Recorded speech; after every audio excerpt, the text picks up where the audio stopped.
Innal hamdalillah nahmaduhu wa nasta'inuhu wa nastaghfiruhu wa na'udzubillahi min syururi yahdihillahu fala mudhillalah wa may yudhlilhu Allah wa asyhadu anna Muhammadan abduhu wa rasuluhu la nabiyya ba'da. Puji dan syukur kita panjatkan kehadirat Allah SWT karena pada pagi hari ini kita dapat bersilaturahim kembali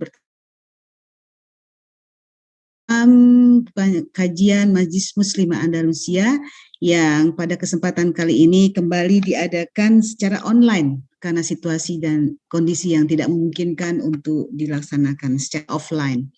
Salawat serta salam kita sampaikan kepada junjungan kita Nabi Muhammad Sallallahu Alaihi Wasallam. Jazakillah khair kita ucapkan kepada Ustazah Hamidah, guru kita tercinta yang sudah hadir bersama-sama kita pada hari ini. Masya Allah, beliau sudah standby dari tadi dan sambil menunggu kehadiran para jamaah semuanya. Dan tema kita pada hari ini sangat menarik sekali. Ini kayaknya relate sekali ya, sangat kita sekali ini. Mungkin banyak dari kita, apalagi pada masa-masa seperti sekarang ini, itu melakukan hal-hal seperti ini bahkan kadang tanpa kita sadari, yaitu prasangka buruk terus. Nah ini nih judulnya sangat menarik ya Ustazah. Assalamualaikum Ustazah Hamidah, apa kabar? Waalaikumsalam Bunda Mirna, sehat walafiat insya Allah semuanya juga. Masya Allah, Alhamdulillah, insya Allah semuanya sehat walafiat. Kalaupun ada yang sedang sakit, semoga Allah angkat segala penyakitnya dan segera diberikan kesembuhan. Mungkin ada yang sedang isomat juga, nah semoga diberikan kesembuhan segera ya. Alhamdulillah Ustazah sudah hadir pada kesempatan ini. Mungkin untuk tidak memperpanjang waktu lagi, kita persilakan kepada guru kita tercinta Ustazah Hamidah untuk menyampaikan materinya tentang prasangka buruk terus. Judulnya nih ngeri Ustazah, prasangka buruk terus. Aduh, Masya Allah, mudah-mudahan kita tidak termasuk orang yang prasangka buruk terus ya. Amin. Mudah-mudahan kita berhusnuzon insya Allah. Insya Allah, amin, amin ya Rabbal Alamin. Tafadholi Ustazah. Ya, sebelumnya mohon izin Bunda Mirna, saya cek share screen dulu ya. Sudah jadi ya, Alhamdulillah. Sudah jadi co-host ya.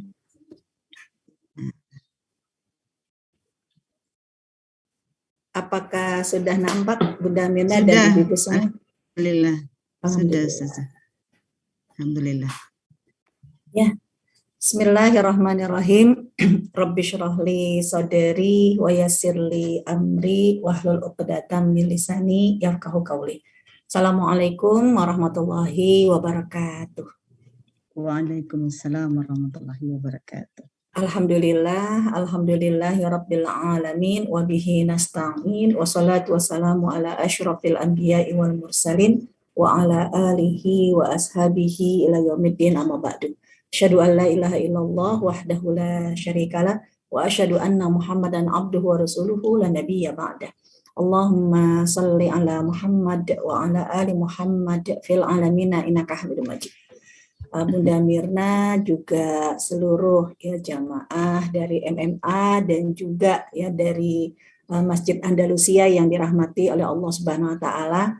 Alhamdulillah, walaupun Allah masih menguji kita dengan pandemi ya COVID-19 ya pada saat ini, tapi kita sudah insya Allah dipersiapkan lebih tangguh oleh Allah Subhanahu wa taala, lebih yakin ya kalau semua ujian bukan karena diturunkan sebab Allah murka, tapi semua ujian diturunkan karena Allah memang ingin mengangkat derajat kita.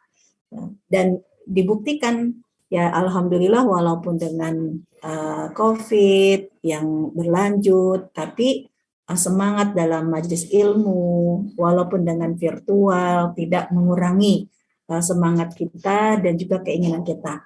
Bahkan bisa jadi majelis ilmu ini dengan corona ya menjadi majelis taklim yang majelis ilmu yang tanpa batas.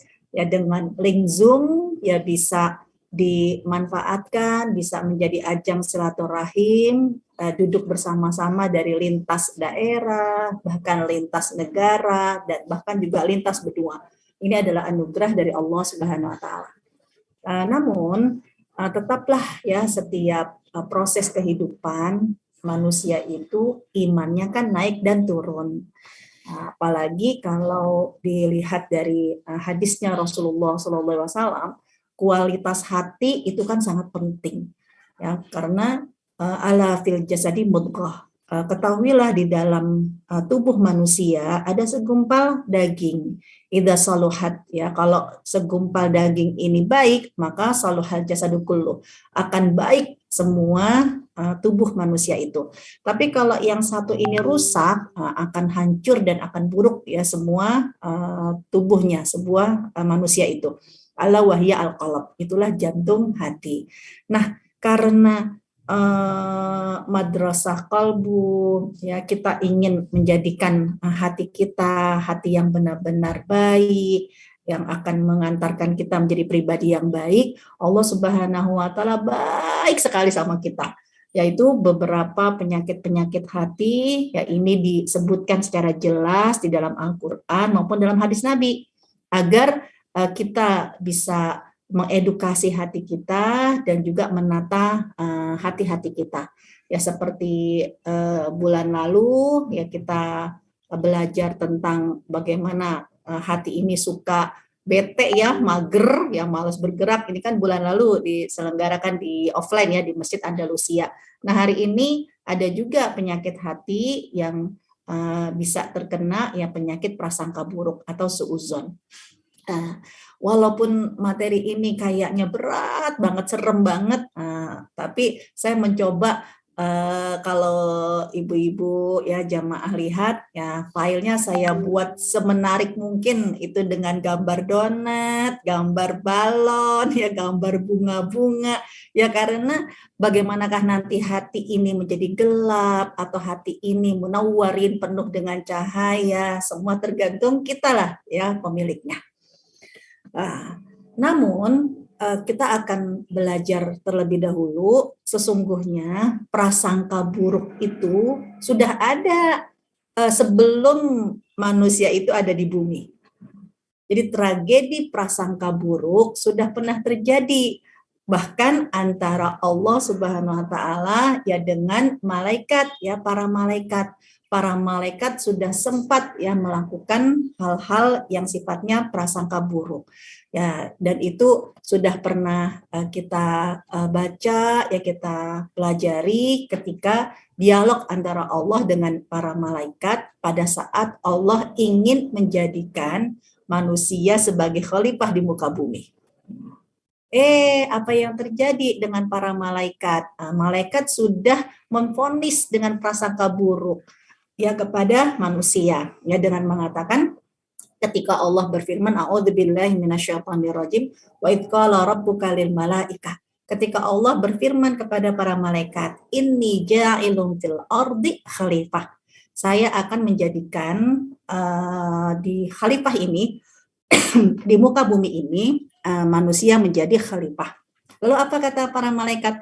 Qalu, para malaikat berkata, ataj'alu fiha, apakah engkau akan menjadikan manusia sebagai khalifah di muka bumi, padahal mayyufsidu fiha, manusia itu suka membuat kerusakan, wayasfikud dima, dan juga ya sudah menumpahkan darah.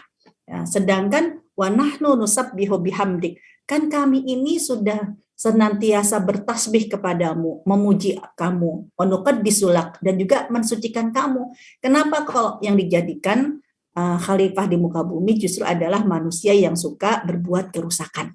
Ya, qala inni a'lamu ma la ta'lamun. Lalu Allah menyebutkan, ya kamu jangan menvonis sesuatu hanya dengan melihat luarnya saja, lalu kamu memvonis sesuatu yang tidak baik. Ya, bisa jadi semua prasangka-prasangka ini karena malaikat pada saat itu hanya mendapatkan sekelumit informasi. Dan Allah mengingatkan, inni a'lamu ma la ta'lamun. Aku lebih mengetahui, maha mengetahui dari apa yang kalian tidak ketahui. Karena nanti prasangka buruk bisa jadi terjadi hanya gara-gara kita melihat sekelumit peristiwa, kita melihat ya satu peristiwa, kita mendengar ya satu komentar, lalu kita sudah menafsirkannya ya dengan negative thinking. Ya seperti yang dilakukan oleh malaikat ini. Memang malaikat itu sudah melihat di Lauhil Mahfuz ya bagaimana nanti pada saat bumi diciptakan, lalu manusia menjadi khalifah, malaikat udah melihat kalau manusia memang suka berbuat kerusakan.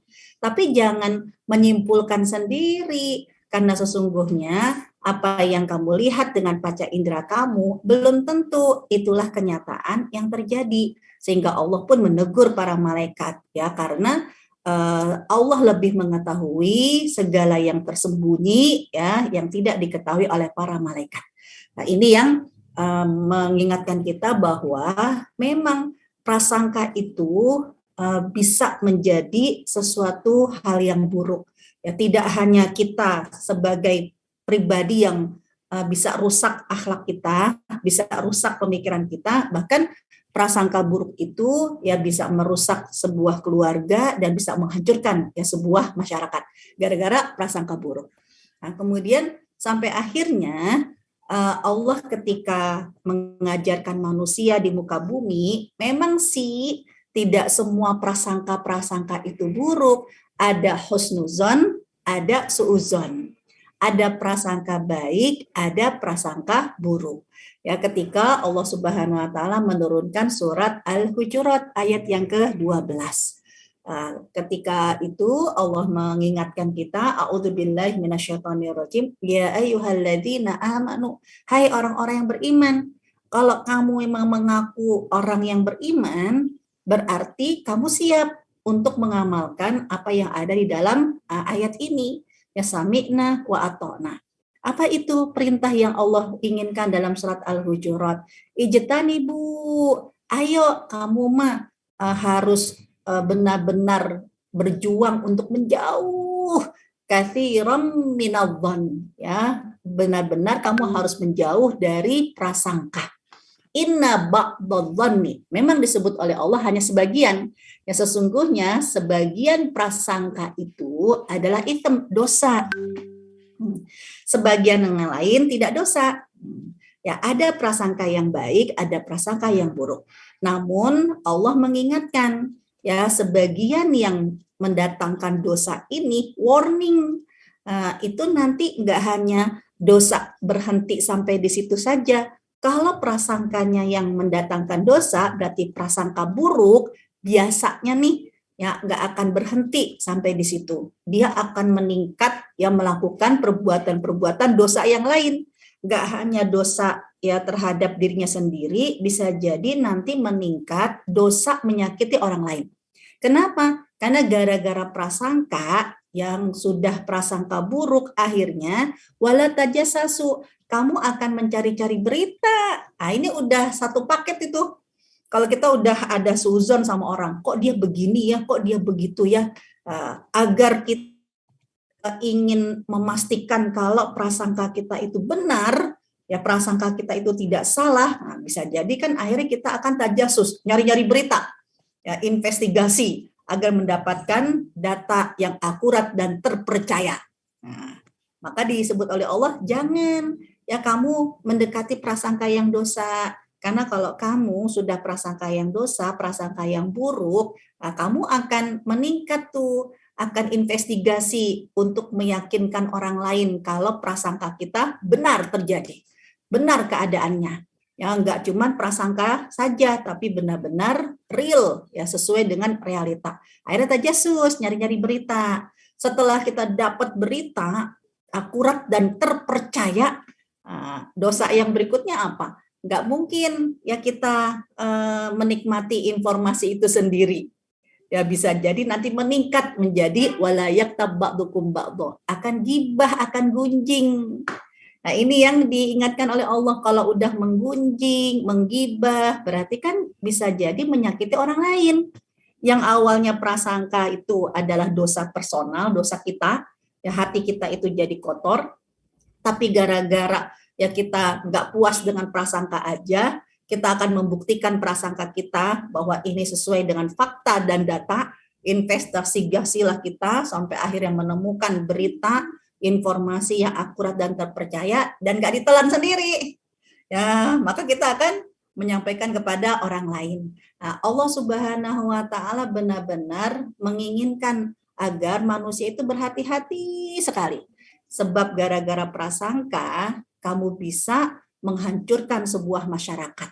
Nah, betulkah demikian? Nah, mari kita lihat sekarang memahami prasangka yang dilarang oleh Allah Subhanahu wa taala.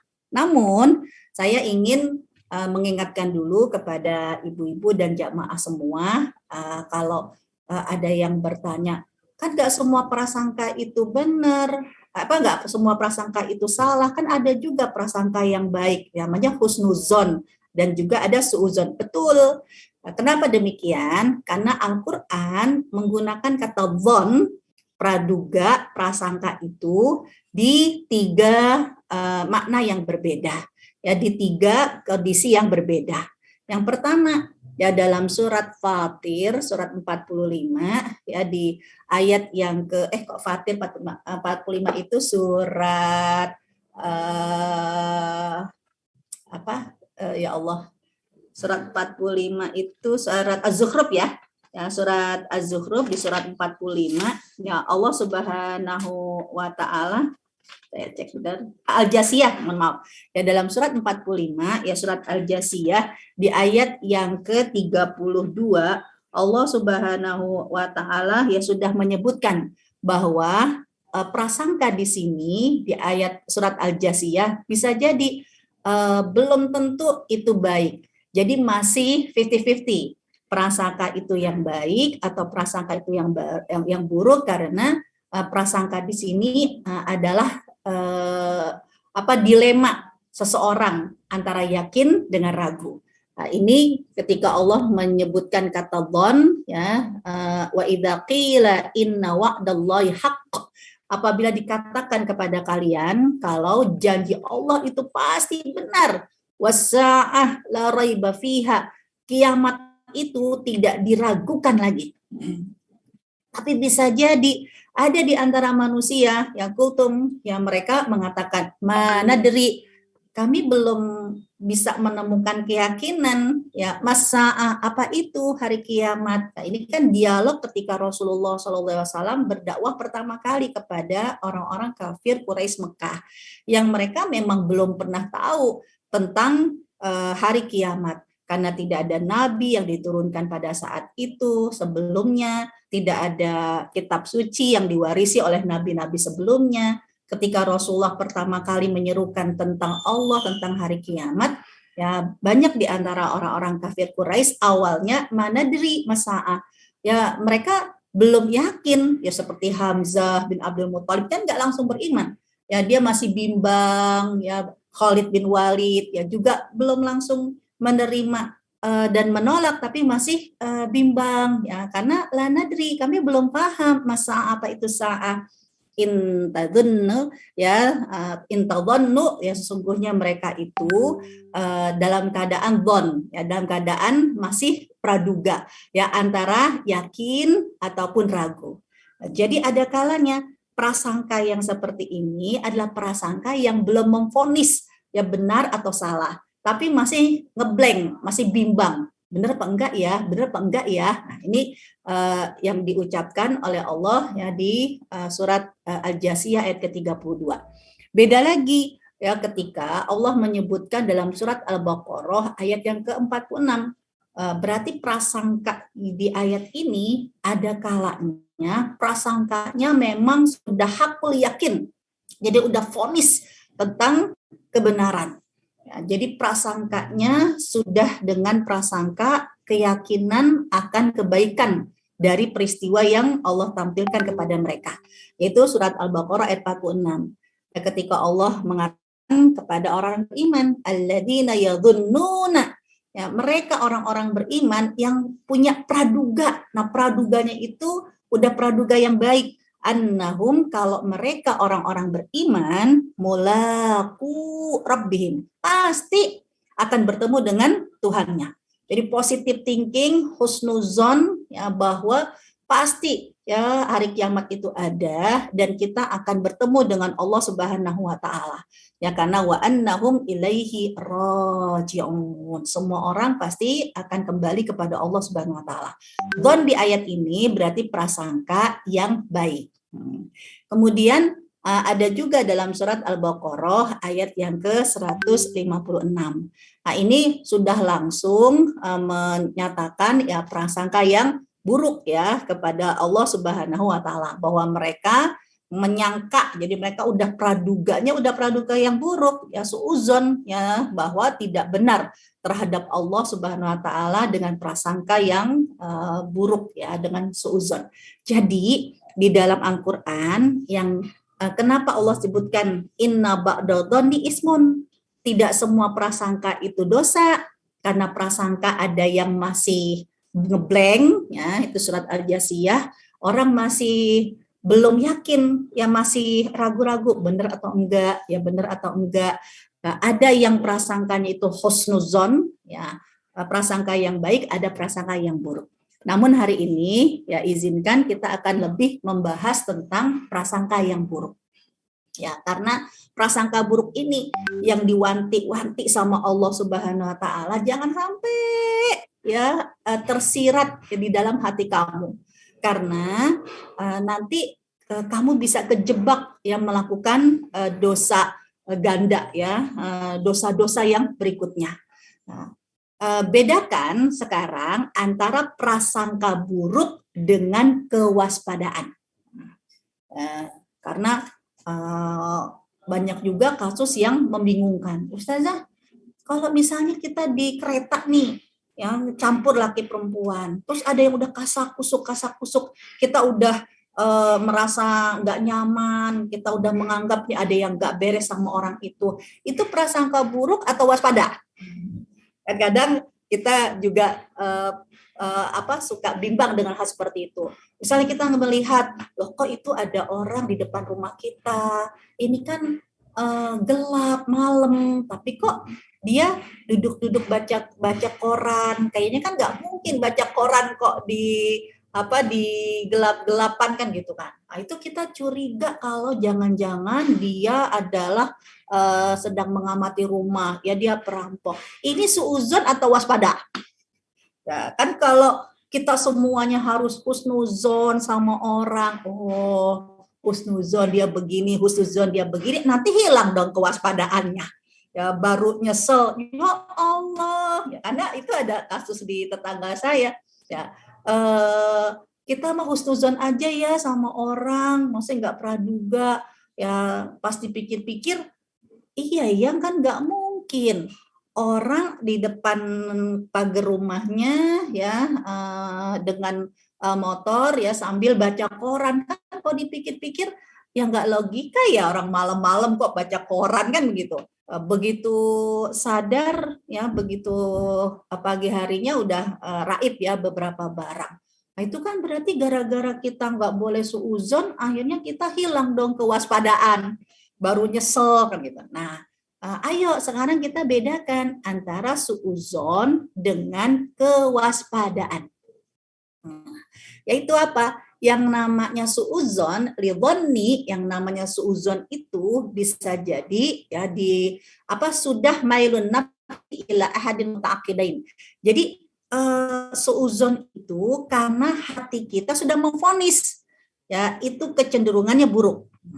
Itu ya, jadi negative thinking berarti hati kita sudah punya kecenderungan kalau si fulan begini, si fulan begitu. Itu namanya suuzon ya, tanpa ada bukti. Tapi yang namanya waspada belum ada kecenderungan. Misalnya apa? Ya, waspadaan dia membaca koran di depan rumah dalam kondisi di malam hari yang gelap gulita. Mungkinkah seseorang baca koran di malam yang gelap gulita? Gitu ya, karena masih sifatnya kewaspadaan, otomatis ya kita akan memperhatikan gerak-geriknya ya, belum memvonis hati, karena memang yang namanya antara suudzon dengan kewaspadaan, bedanya itu cuma dalam vonis hati, ya, dalam kecenderungan hati kita. Ya, susah dong dalam prakteknya. Ya, kalau berkaitan dengan masalah praktek, bukankah ya innamal a'malu binniyat, amal itu tergantung dari niatnya. Dan yang namanya prasangka di dalam hati itu hanya Anda yang tahu. Ya, misal kita di dalam bus, ya, kita melihat kok ini seorang laki-laki kok kayaknya nempel-nempel, terus kayaknya mungkin nempel-nempel sih enggak, cuma kok kayaknya dia gelisah, ya jangan-jangan dia copet. Kalau kita udah bilang jangan-jangan dia copet, jangan-jangan ya dia pelaku pelecehan, berarti kita udah suzon. Ya. Tapi kalau kita tidak suzon tapi kita waspada, ya kenapa ya kok orang di sebelah saya gelisah, ya kan? Saya perlu meningkatkan kewaspadaan. Karena bisa jadi gelisahnya dia maaf ya karena dia mungkin ya lagi kebelet, ya mau ke toilet kan begitu kan? Ya, atau ketika yang di depan rumah kita ya kenapa dia ada di depan pagar kita kemudian pegang koran, bisa jadi ya memang dia bingung mau ngapain lagi, ada yang ditunggu ya, yang akhirnya ya dia pegang koran dan mungkin ya koran itu bukan dalam fokus dia baca ya, cuman karena apalagi yang bisa dia lakukan. Nah, kalau kewaspadaan itu belum memvonis si fulan begini fulan begitu ya, tapi kita masih dalam kewaspadaan ya, kemungkinan A atau B ya, seperti yang tadi di makna don yang pertama ya, antara yakin dan ragu, jadi belum memvonis ya apakah dia akan melakukan kejahatan atau memang dia sedang ada urusan. Nah, kita hanya meningkatkan kewaspadaannya ya, jadi bedanya adalah vonis hati, dan kitalah yang paling tahu ya vonis hati kita terhadap seseorang. Ini yang disebut dengan suudzon. Nah sekarang kalau memang seseorang kok susah ya meningkatkan kewaspadaan, tapi lebih sering justru udah memvonis. Berarti kita harus tahu kira-kira di dalam Al-Quran, di dalam hadis Nabi, apa ya yang menyebabkan seseorang itu kok lebih cenderung ya sifatnya lebih cepat suudzon sama orang, prasangka buruk terus ya sama orang. Nah, ini memang semua ada sebab dan akibat. Ya contoh ya di beberapa ingin sampaikan kepada ibu-ibu semua, kurang lebih ada 7 hal yang bisa menyebabkan seseorang itu suudzon, negative thinking. Nah, pertama, ya hati yang tidak sensitif ya dengan sinyal petunjuk. Ini yang saya ingatkan berkali-kali ketika Rasulullah Shallallahu Alaihi Wasallam ya mengatakan kepada seorang sahabat yang bernama Wabisah, ya karena kita deg-degan atau kita tenang itu memang sebenarnya adalah petunjuk ya dari Allah Subhanahu wa taala. Tapi jangan sampai petunjuk yang Allah berikan kepada kita ternyata maaf tidak dicerna baik oleh hati kita ya, karena hati kita konslet. Nah untuk itu pada saat kita berhadapan dengan segala sesuatu, berhadapan dengan informasi, ataupun sesuatu yang tidak kita senangkan, apakah gejala di hati kita ini menjadi petunjuk yang perlu kita ambil atau tidak, tergantung kita melihat ya cerminan hati kita. Hati kita bermasalah atau hati kita tidak bermasalah. Ini seperti yang disabdakan oleh Rasulullah SAW kepada Wabisah bin Ma'bad. Ketika itu Wabisah bertanya kepada Rasulullah Sallallahu Alaihi Wasallam, ya Rasulullah, tolong dong gimana ya caranya biar aku bisa tahu ini perbuatan di hadapanku perbuatan dosa, perbuatan salah, atau perbuatan di hadapanku itu perbuatan yang benar, ya perbuatan yang mendatangkan pahala. Wabisah minta ada barometer agar dia bisa memutuskan ya dengan cepat mana yang baik, mana yang buruk.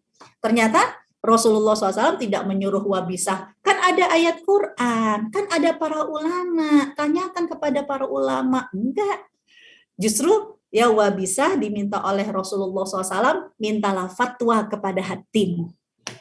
Ya, jadi siapapun kita, ternyata hati kita bisa berfungsi sebagai pemberi fatwa. Kalau pemberi fatwa berarti kan akan memberikan sebuah keputusan, tapi jangan sampai keputusan yang diberikan oleh hati kita ternyata keputusan yang salah. Kenapa? Karena hati kita hati yang bermasalah. Dan wabisa ya diajarkan oleh Rasulullah SAW. Gimana caranya hati itu bisa memberikan fatwa kepada kita ini baik ini buruk? Apa kata Rasulullah? Ya kalau ternyata di depan kamu lalu kamu pegang dadamu, dada kamu tenang, istafti qalbak ya, kemudian albirru ma'it maknan ya ilaihin nafs, hati kita tenang, jiwa kita tentram, ya berarti perbuatan di depan kamu, orang yang di depan kamu itu orang baik. Ya, tapi kalau hati kita kok kayaknya teredet ya, dek dek dek dek dek, kemudian juga gelisah, berarti di depan kamu perbuatan itu, orang itu adalah orang yang tidak baik. Itu diminta oleh Rasulullah SAW, justru minta fatwa kepada hati. Nah, ya kita harus melatih diri, jangan sampai ketika kita melihat orang kok bawaannya deg deg deg deg deg, bawaannya curiga terus. Apakah fatwa hati kita selalu curiga karena memang hati kita benar memberikan sinyal yang benar, atau hati kita konslet malah memberikan ya informasi yang salah? Kita perlu seleksi dulu, cek and recheck dulu. Ya saya seringkali memberikan saran, coba testimoni dulu deh dengan hati kita. Ya misalnya kita udah tahu perbuatan bohong itu adalah perbuatan yang dosa. Kita udah tahu itu. Ya, tapi kita kepingin testimoni hati kita ini hati yang baik atau hati yang tidak baik, agar ketika hati kita berdebar atau tenang menghadapi satu masalah, bisa kita jadikan mufti, pemberi fatwa. Nah, yaitu coba testimoni. Nah, ibu kepingin bohongin cucu, ya ibu kepingin bohongin anak, ibu kepingin bohongin suami. Nah, kita udah tahu kan kalau berkata dusta itu salah. Nah, ya pada saat kita ingin membohongi mereka dan kita menunggu mereka, saat kita mendengar langkah orang yang kita akan bohongi itu, apakah hati kita deg-degan, hati kita tenang? Nah, itu akan menunjukkan testimoni kita ini sebenarnya hatinya bermasalah atau tidak bermasalah, bisa dijadikan pemberi fatwa atau enggak. Kalau ternyata yang kita kepengen bohongin suami, begitu dengar kendaraan suami sudah masuk ke dalam garasi, mendengar langkahnya, mendengar ya suaranya, hati kita deg, deg, deg, deg, deg, deg. Ya Allah, ya Allah, ya Allah, ya Allah, mau ngebohongin gimana nih? Ya kan, takut ketahuan kan gitu. Nah, berarti hati kita masih benar, hati kita masih jernih. Ya, memberikan sinyal, semakin kamu berdekatan dengan orang yang akan kamu dustakan, yang akan kamu bohongin, hati kamu memberikan sinyal berdebar-debar. Tapi kok ternyata ya begitu suami sudah mau datang, mungkin anak-anak yang gelisah, mama, bunda, nanti ketahuan nggak sama ayah? Shh, diam makanya, ya kan, tenang aja, tenang. Pokoknya kalau kamu gelisah malah ketahuan sama bapak kamu gitu kan. Nah, pokoknya serahin ke mama, serahin ke bunda. Ya berarti ya justru kok hatinya tenang. Ya ketika akan berbuat dusta, ya ketika akan berbuat bohong, berarti hati ini hati yang konslet. Jangan dijadikan fatwa.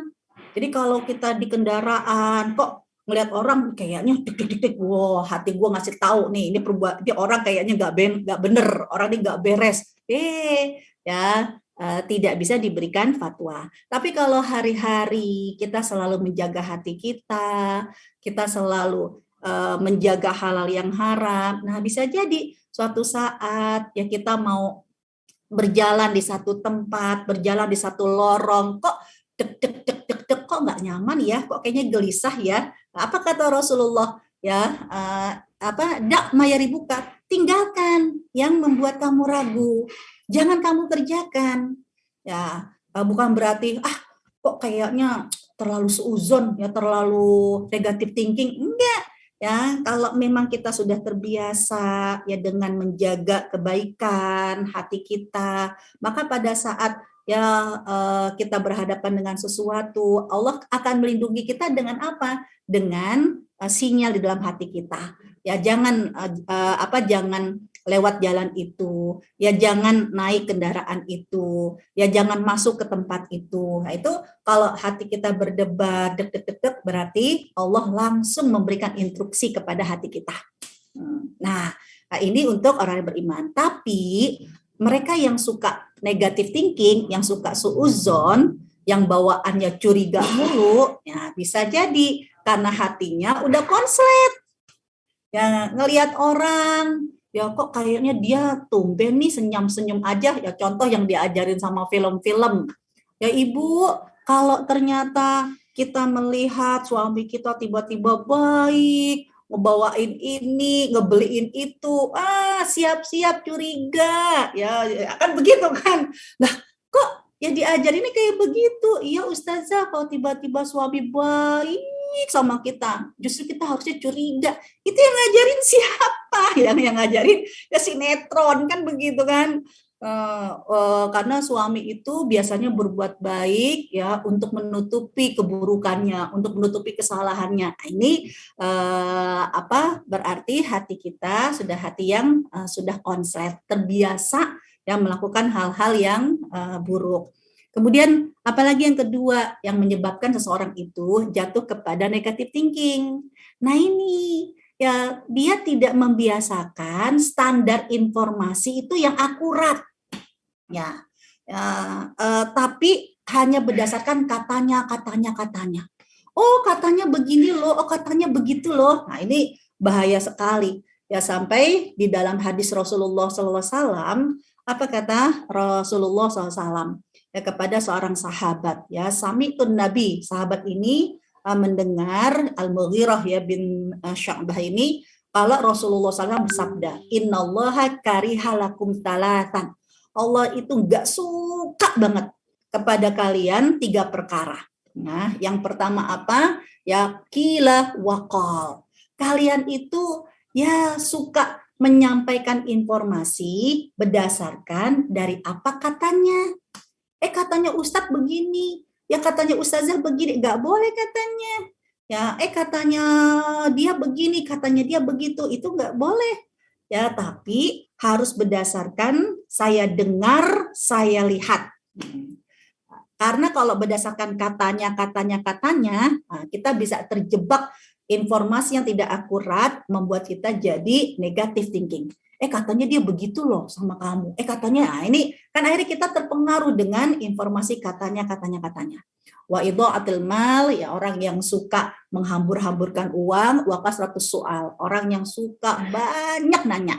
Bukan karena nanya ingin tahu, tapi nanya ya karena ingin mempersulit dirinya sendiri. Ya seperti kasusnya Bani Israel dengan Nabi Musa ketika diminta oleh Allah menyembelih sapi. Nah, itu kan banyak pertanyaan, sapi yang kayak gimana, warnanya apa, ciri-ciri seperti apa. Ini pertanyaan tidak perlu. Nah, jadi hati-hati jangan sampai ya kita kejebak ya kepada prasangka buruk, udah suuzon ya, sama orang atas dasar informasi yang diberikan orang lain kepada kita hanya berdasarkan katanya. Ini bahaya yang katanya.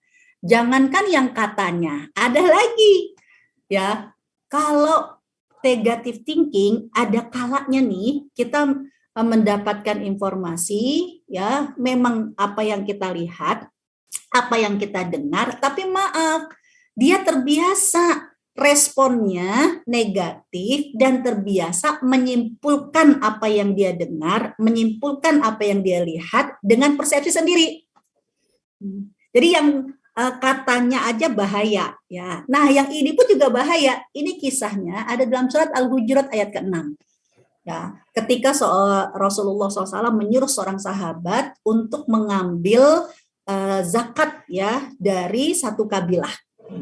Nah, sahabat ini ya sahabat ya yang disuruh sama Rasulullah SAW memang punya trauma terhadap kaum itu. Jadi begitu dia disuruh sama Rasul untuk mengambil zakat, karena kaum tersebut udah mempersiapkan. Jadi cuma ngejemput aja. Jadi kaum ini udah bilang sama Rasul, di hari ini jam segini kami sudah kumpulkan zakat kami, akan kami serahkan kepada Rasulullah. Tolong engkau kirim utusan untuk mengambil. Nah, diutuslah sahabat yang tadi. Nah, sahabat ini sekali lagi ya dia punya trauma yang buruk terhadap ya kaum ini. Nah, begitu dia keluar dari Madinah ya atas perintah Rasul untuk menjemput zakat dari kaum tersebut, apa yang terjadi? Dia lihat, wow, kok ternyata apa? Kaum ini nampak menyiapkan algojo dengan tombaknya, dengan pedangnya, dengan panahnya di pagar-pagar kampung mereka. Langsung dia melihat, lalu dia merespon dengan respon negatif karena menyimpulkan dengan persepsi sendiri.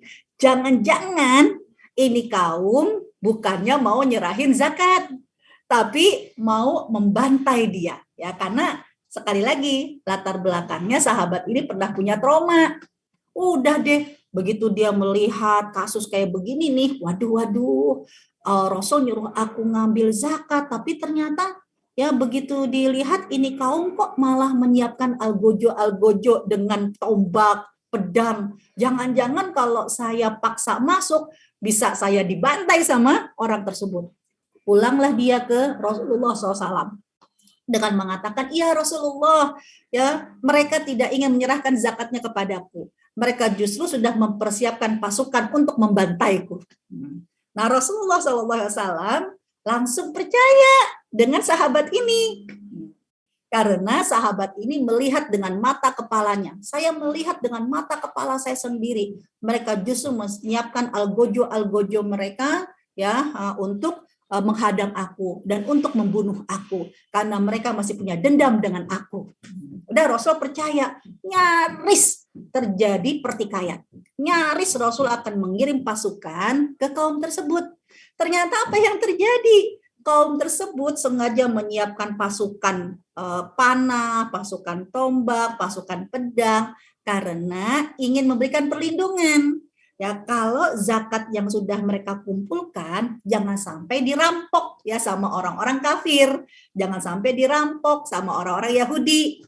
Ya, agar memastikan zakat ini nyampe ke Rasulullah Shallallahu Alaihi Wasallam, mereka sudah menyiapkan algojo yang terbaik mengawal ya zakat itu nyampe ke Rasul. Dan mereka bingung, ini kok udah jamnya, sudah waktunya untuk diambil, kenapa nggak datang-datang? Allah ingin memberikan perlindungan agar tidak terjadi pertikaian. Ya, seseorang langsung mengatakan kepada kaum itu, kalau Rasulullah sudah menyiapkan pasukan perang, ya karena dianggap kalian tidak akan membayar zakat, tapi kalian akan membunuh orang yang diutus oleh Rasul untuk mengambil zakat. Udah Rasul langsung langsung mengklarifikasi, ternyata tidak demikian. Sahabat ini ya, memberikan dan menyampaikan berita dengan apa yang dia lihat, apa yang dia dengar, berdasarkan dengan praduganya, berdasarkan dengan respon negatifnya, berdasarkan dengan persepsinya sendiri. Ini bahaya. Sampai turunlah ya surat Al-Hujurat ayat yang ke-6 ini. Ya ayyuhalladzina amanu, hai orang beriman, in ja'akum fasikun, kalau datang kepada kalian orang fasik. Nah, apa itu orang fasik? Yang dia suka negative thinking, dia suka menyimpulkan sendiri. Ya, apa yang dia lihat, apa yang dia dengar berdasarkan persepsinya. Kayaknya dia begitu deh, kayaknya dia begini deh. Orang aku lihat kok dengan mata kepalaku sendiri, dia kayaknya ketemu sama kamu tuh kurang senyum, kayaknya dia tuh kurang nyaman sama kamu. Ya itu berdasarkan persepsi kamu. Ya, fatabayyanu, kamu harus segera tabayyun, harus segera diteliti.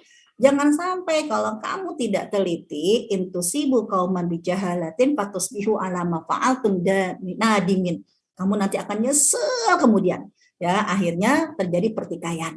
Nah, jadi bisa jadi orang itu melakukan negative thinking ya karena sering ya menyimpulkan dengan persepsi sendiri, ya salah, orang yang memberikan informasi, justru informasi itu malah menjebak kita, akhirnya juga ikut-ikutan negative thinking, ini semua penyebab negative thinking. Ada juga nih kasus yang terjadi kepada Rasulullah SAW, yaitu suudzon, negative thinking disebabkan karena apa? Karena kurang keterbukaan, kurang komunikasi. Nah, ini kisahnya ada seorang sahabat ya ketika dia bertemu sama Rasulullah Shallallahu Alaihi Wasallam lagi buang air kecil. Dia mengucapkan salam kan sama Rasul, Assalamualaikum ya Rasulullah. Rasulullah nggak ngejawab, Rasulullah diam aja deh. Ya sahabat ini kan otomatis ya gimana ya? Ya sedih lah, kok Rasul gitu ya? Ya saya ngucapin salam kok nggak dijawab, kok Rasulullah diem aja. Nah, ini potensi sekali akhirnya menyebabkan negative thinking. Nah, Rasulullah SAW tidak ingin semua ini nanti akan menyebabkan seseorang itu suudzon. Akhirnya apa? Setelah Rasulullah selesai berwudu, Rasul langsung mengklarifikasi kepada sahabat ini. Apa kata Rasulullah? Mengkomunikasikan ya bahwa tadi maaf, aku tidak tidak menjawab salam kamu. Kenapa? Karena aku tidak mau, aku nggak rela menyebut nama Allah kecuali aku dalam keadaan suci.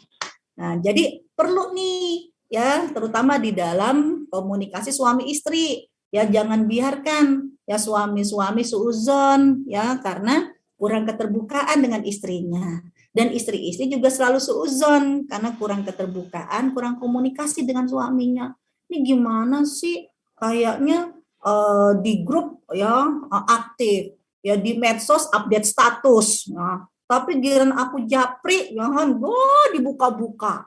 Ini jangan-jangan. Nah, jadi kalau memang kita merasa nih suami saya gimana sih kok di grup ini, di grup itu semua komen.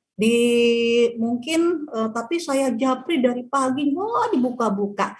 Potensi sekali akhirnya setan akan menghembuskan prasangka buruk. Harus dikomunikasikan kenapa begini, kenapa begitu.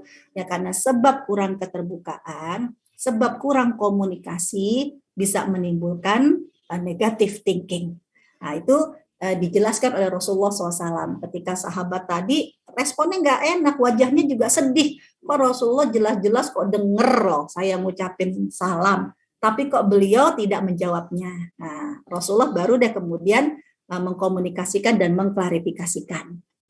Nah, ada juga nih ya seseorang punya kebiasaan selalu negatif thinking gara-gara apa? Ya gara-gara salah pilih teman, gara-gara lingkungan, ya yang suka ngomporin. Nah, ini kan hadis yang familiar disebutkan oleh Rasulullah SAW. Hati-hati, hadis ini maaf bukan untuk diskriminasi terhadap profesi, ya salah satu profesi, enggak.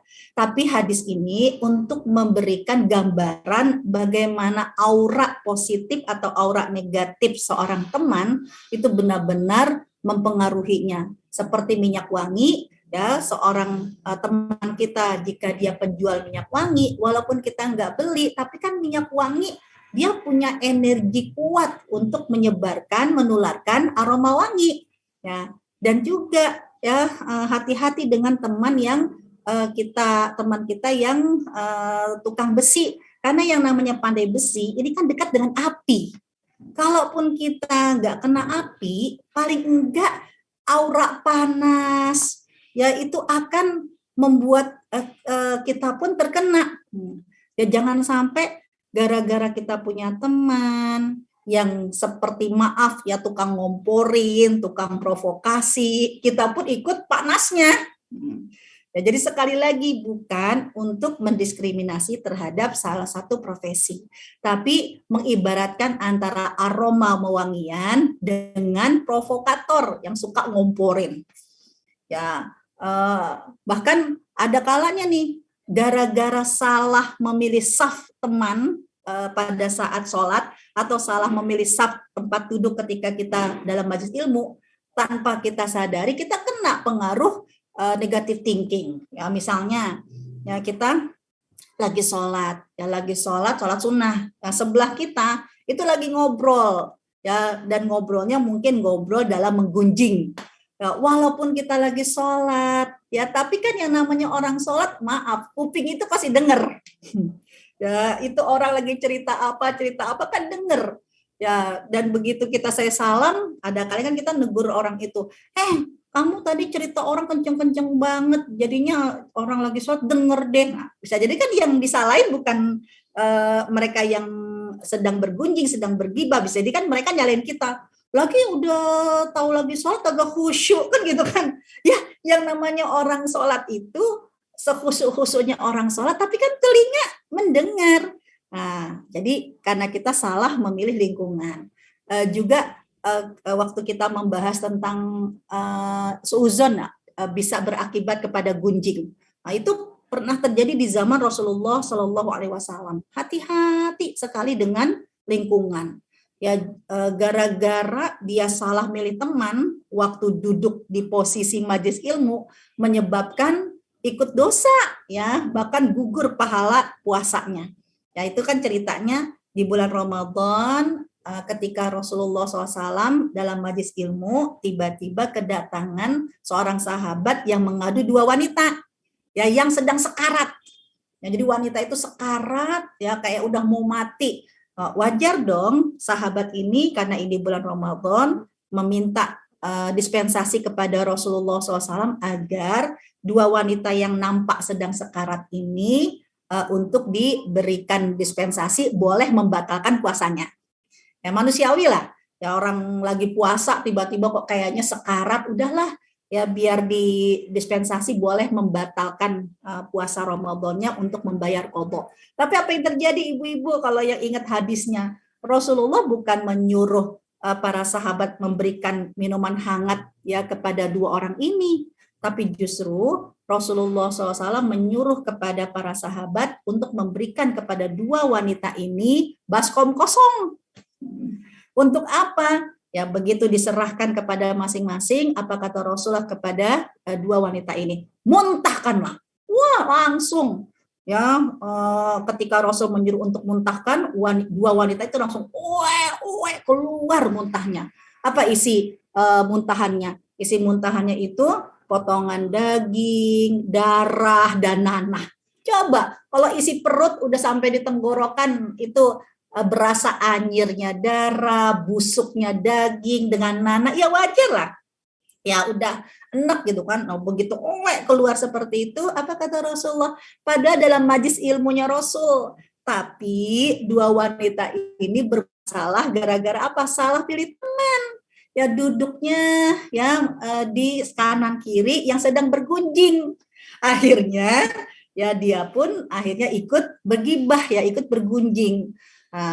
Sedangkan orang yang suka menggunjing, orang yang suka menggibah, ya dalam surat Al-Hujurat ayat ke-12 dianggap oleh Allah seperti memakan bangkai saudaranya sendiri. Ya, jadi batal puasanya, ya batal gugur pahala puasanya karena dia melakukan sesuatu yang diharamkan oleh Allah Subhanahu Wa Taala gara-gara salah pilih lingkungan. Nah, jadi benar-benar kita harus hati-hati, harus selektif banget ya agar teman yang kita pilih kanan kiri teman yang baik. Nah, sekarang ketika Rasulullah mengajarkan ini loh ya hal-hal yang perlu kita waspadai. Jadi kalau saya ulangi kembali, ya, jadi apa saja yang menyebabkan seseorang itu bisa terjebak kepada negative thinking? Itu ada 7. Ya pertama ya hati kita ya sebagai raja tidak dilatih untuk sensitif ya, mana yang baik ya kita akan tenang, mana yang buruk kita akan deg-degan. Tapi kalau hati kita tidak terlatih dengan baik, bisa jadi setiap melihat seseorang, setiap menghadapi satu peristiwa bawaannya udah deg-degan aja karena kita udah terlanjur kebanyakan suuzon. Ya, kemudian juga tidak membiasakan mendapatkan informasi dari berita yang akurat. Itu apa saya dengar, saya lihat, saya baca, ya ini. Tapi bisa jadi suuzonnya kita gara-gara tersebar ya informasi dari katanya-katanya. Ya kayak kemarin saya mengambil pelajaran yang luar biasa. Ya ketika soal vaksin untuk anak ya. Itu ada yang sekarang kan lagi digalakan vaksin anak. Itu ada yang bertanya kepada teman saya, seorang ahli medis ya, seorang dokter, katanya vaksin anak sekarang diberhentikan ya. Kenapa? Karena pengaruhnya itu semakin tidak baik ya untuk anak-anak di bawah ya umur 12 tahun. Jawabannya dokter ini, teman saya ini, luar biasa, singkat tapi mengajarkan kepada kita berita yang akurat. Apa kata dia? Kalau mau tahu tentang dampak vaksin kepada anak-anak, jangan lihat di internet, tapi bukalah Google Scholar. Ya, lihatlah di jurnal-jurnal ilmiah. Oh, nah ini kan luar biasa gitu kan. Ya, karena kalau berita-berita di internet, ya sekarang mah kita tahu semua orang bisa jadi wartawan, bisa jadi reporter, bisa jadi pemret sendiri, ya, redaktur sendiri. Ya semua yang dia dengar langsung share, ya. Tapi kalau jurnal ilmiah itu kan semuanya harus ada penanggung jawabnya. Ya seperti dulu, berita itu akan bisa kita konsumsikan sebelum internet berkembang begitu luas ya. Itu kan sebuah berita ada di media massa ya berdasarkan proses yang begitu panjang. Ya wartawannya nyari berita, setelah itu diskusikan dan disidang dulu ya di staf redaksi ya, kemudian diputuskan oleh tanda tangan oleh pemret ya, baru ya disampaikan oleh oleh reporter ya, oleh wartawan, kan begitu. Sekarang mah enggak.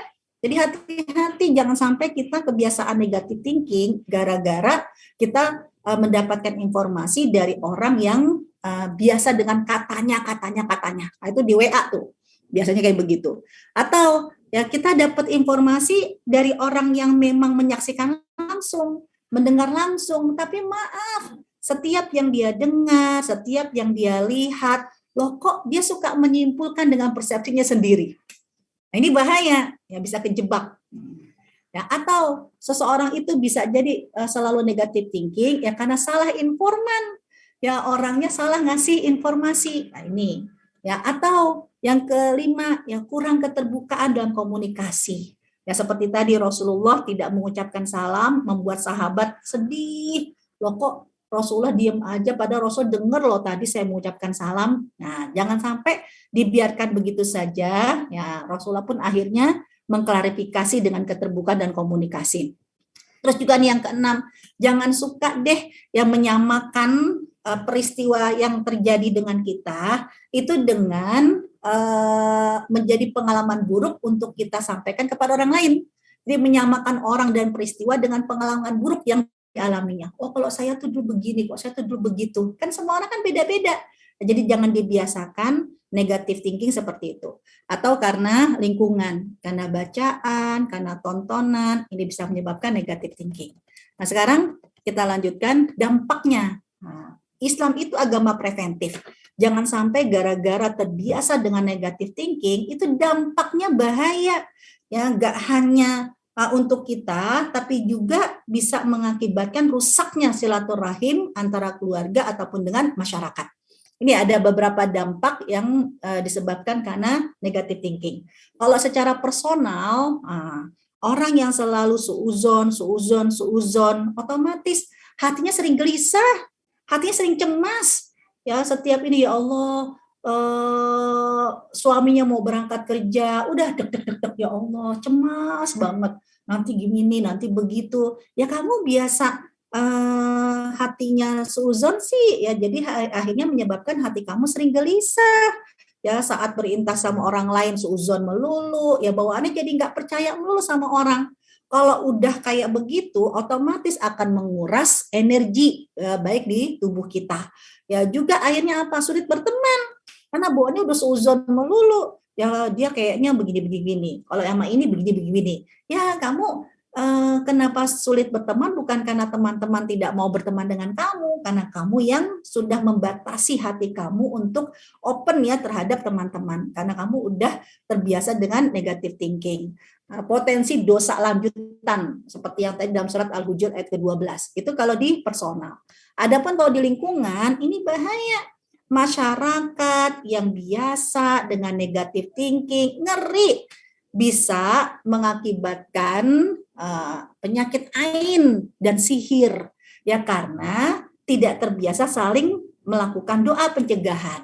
Yang sauzon, contoh, maaf, mungkin ada di antara teman-teman kita yang suka posting di medsos. Jangan dibiasakan, kita udah negatif duluan. Ya Allah, mentang-mentang ya dia lagi happy ya, langsung di-share aja, padahal apa ya kan, itu kan bisa mengakibatkan orang itu takabur, itu kan bisa jadi orang yang pamer. Loh, kenapa sih ya kamu membiasakan dengan memvonis ketika orang yang suka nge-share di medsos itu udah langsung orang itu sombong, orang itu pamer. Gara-gara kamu sudah memvonis seuzon seperti ini, ingat loh, hati-hati loh, ada penyakit ain, ada penyakit sihir yang mengakibatkan ya rusaknya ya, tidak hanya silaturahim tapi bisa jadi ya ujian yang sangat dahsyat kepada saudara-saudara kita.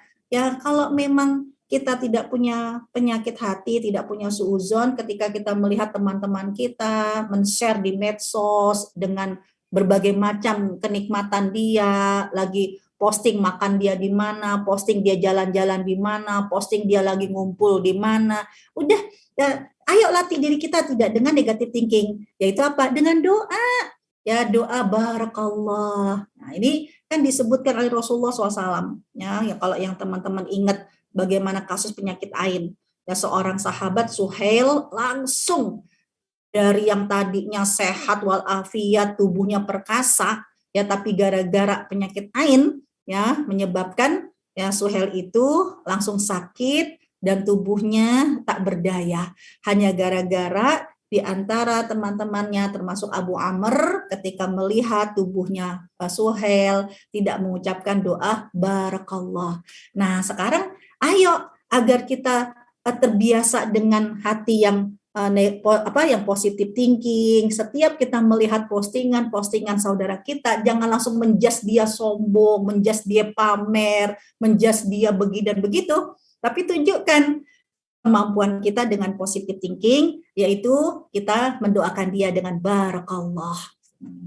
Nah, kemudian bisa jadi nanti akhirnya apa, jadi krisis kepercayaan. Kalau sudah mulai krisis kepercayaan seperti tadi ya, kejadian yang surat Al-Hujurat ayat 6, nyaris Rasulullah SAW terhasut, akhirnya terjadi pertikaian dan bisa ya pertumpahan darah dan terputusnya silaturahim.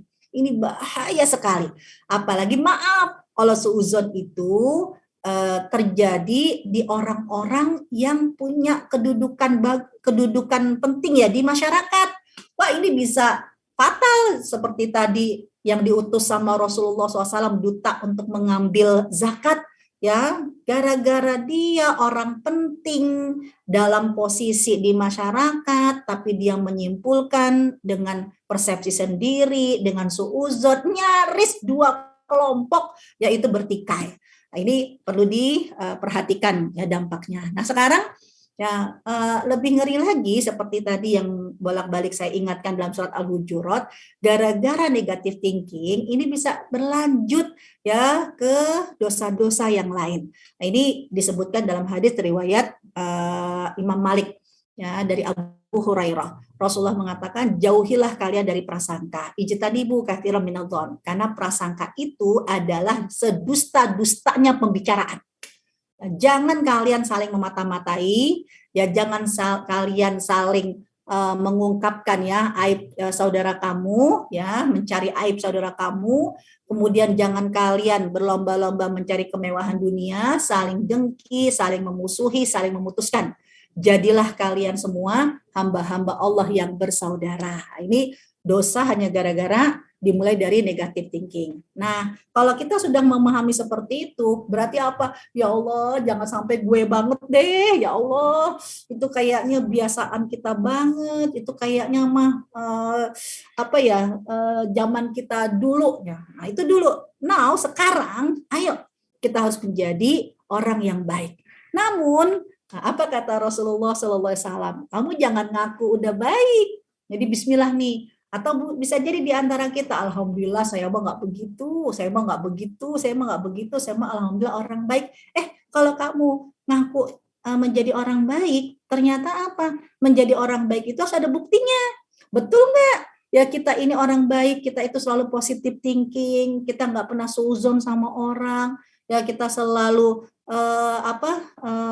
memberikan ketenangan kepada orang lain. Ayo buktikan. Nah, yaitu apa?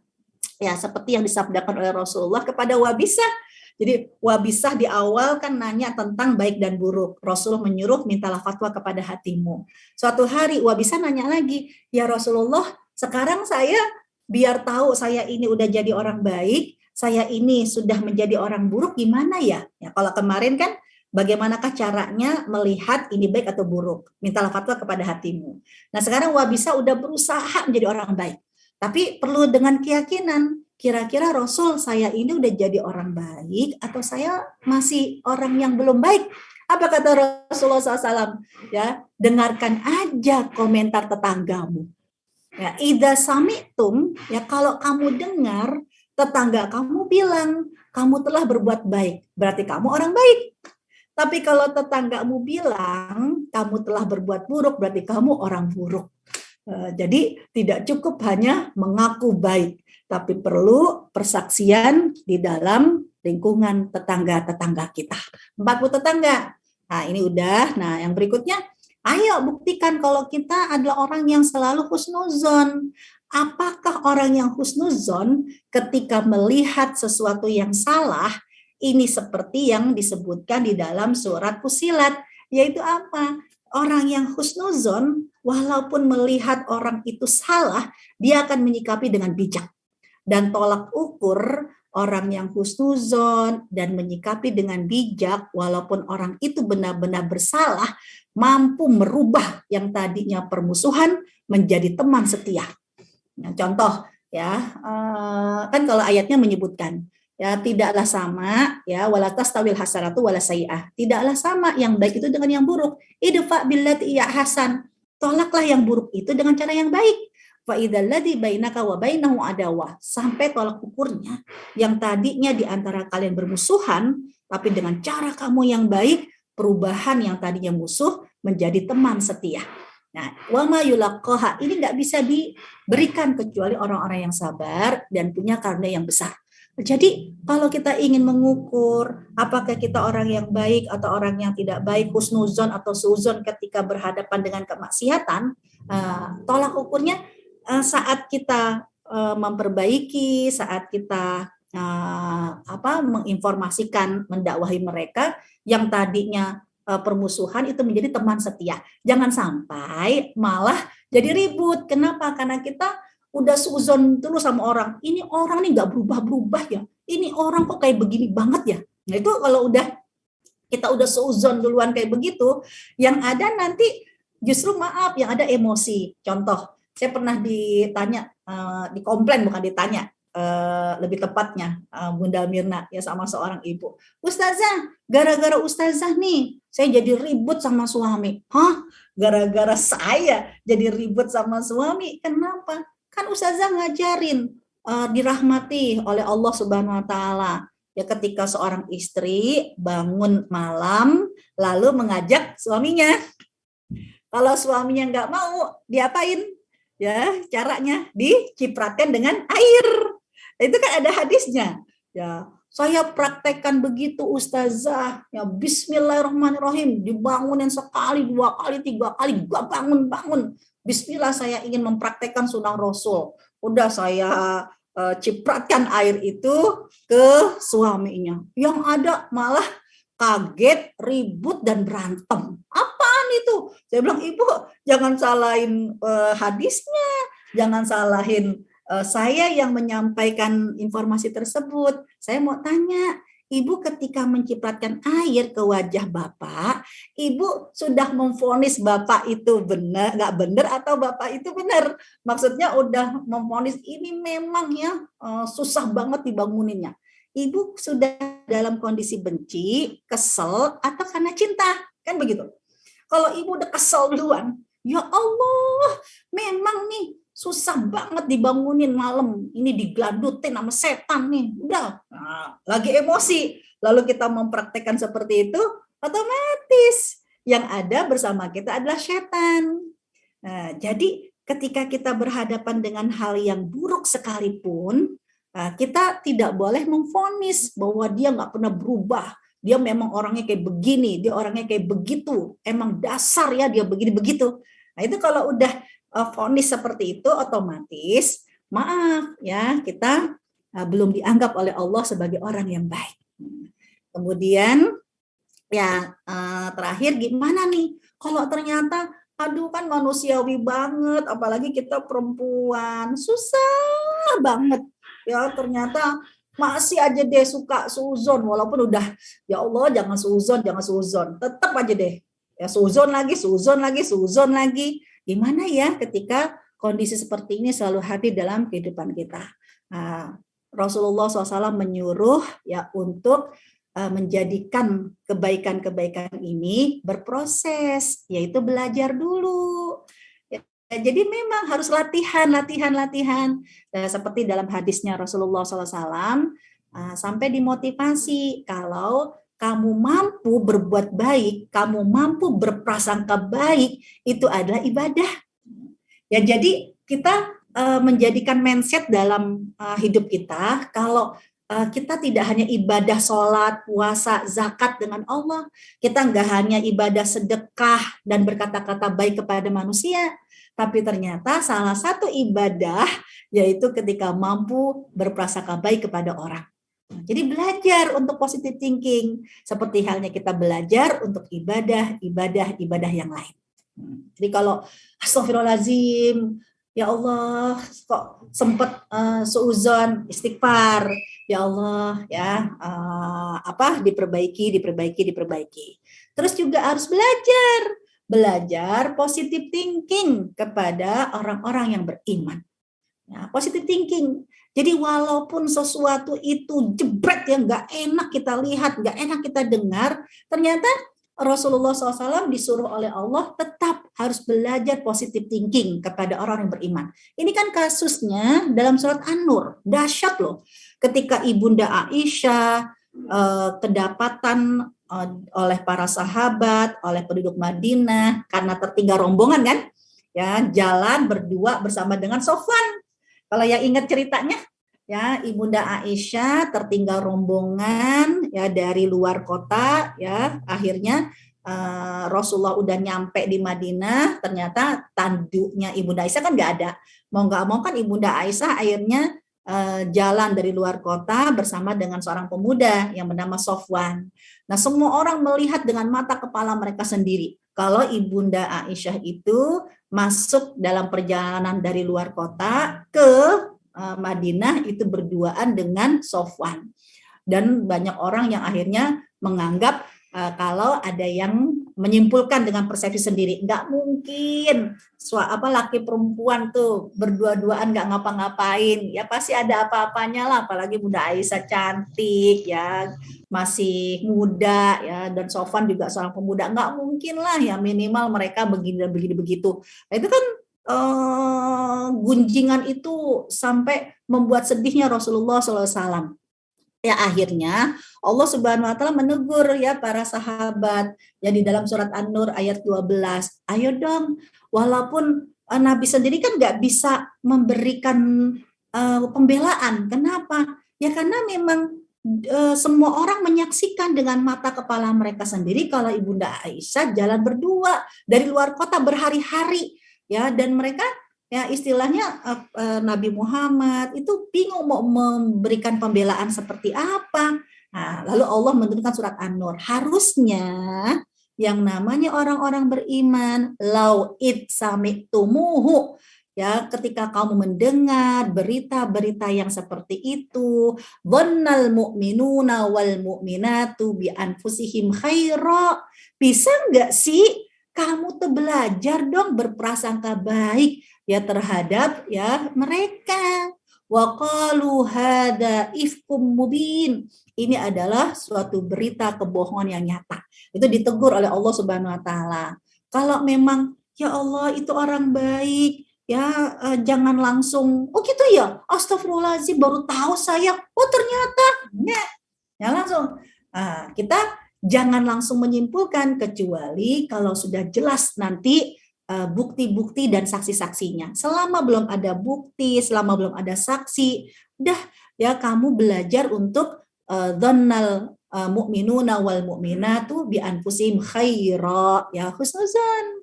Terus ya belajar juga ya menahan diri sampai ada bukti. Ini langsung diturunkan ya oleh Rasulullah SAW, tidak hanya ayat Al-Quran tapi hadis Nabi ya, karena kisahnya Ibunda Aisyah ya benar-benar menjadi pelajaran yang berharga ya, sampai kata Ibunda Aisyah, aku berbaring di atas kasurku ya karena nunggu, ya Allah gimana caranya membersihkan tuduhan-tuduhan, malu semua orang itu kayak terpengaruh karena banyak orang yang mengatakan saya melihat loh dengan mata kepala mereka sendiri, dengan mata kepala saya sendiri, iris nih kuping saya kalau saya benar-benar bohong kan kadang.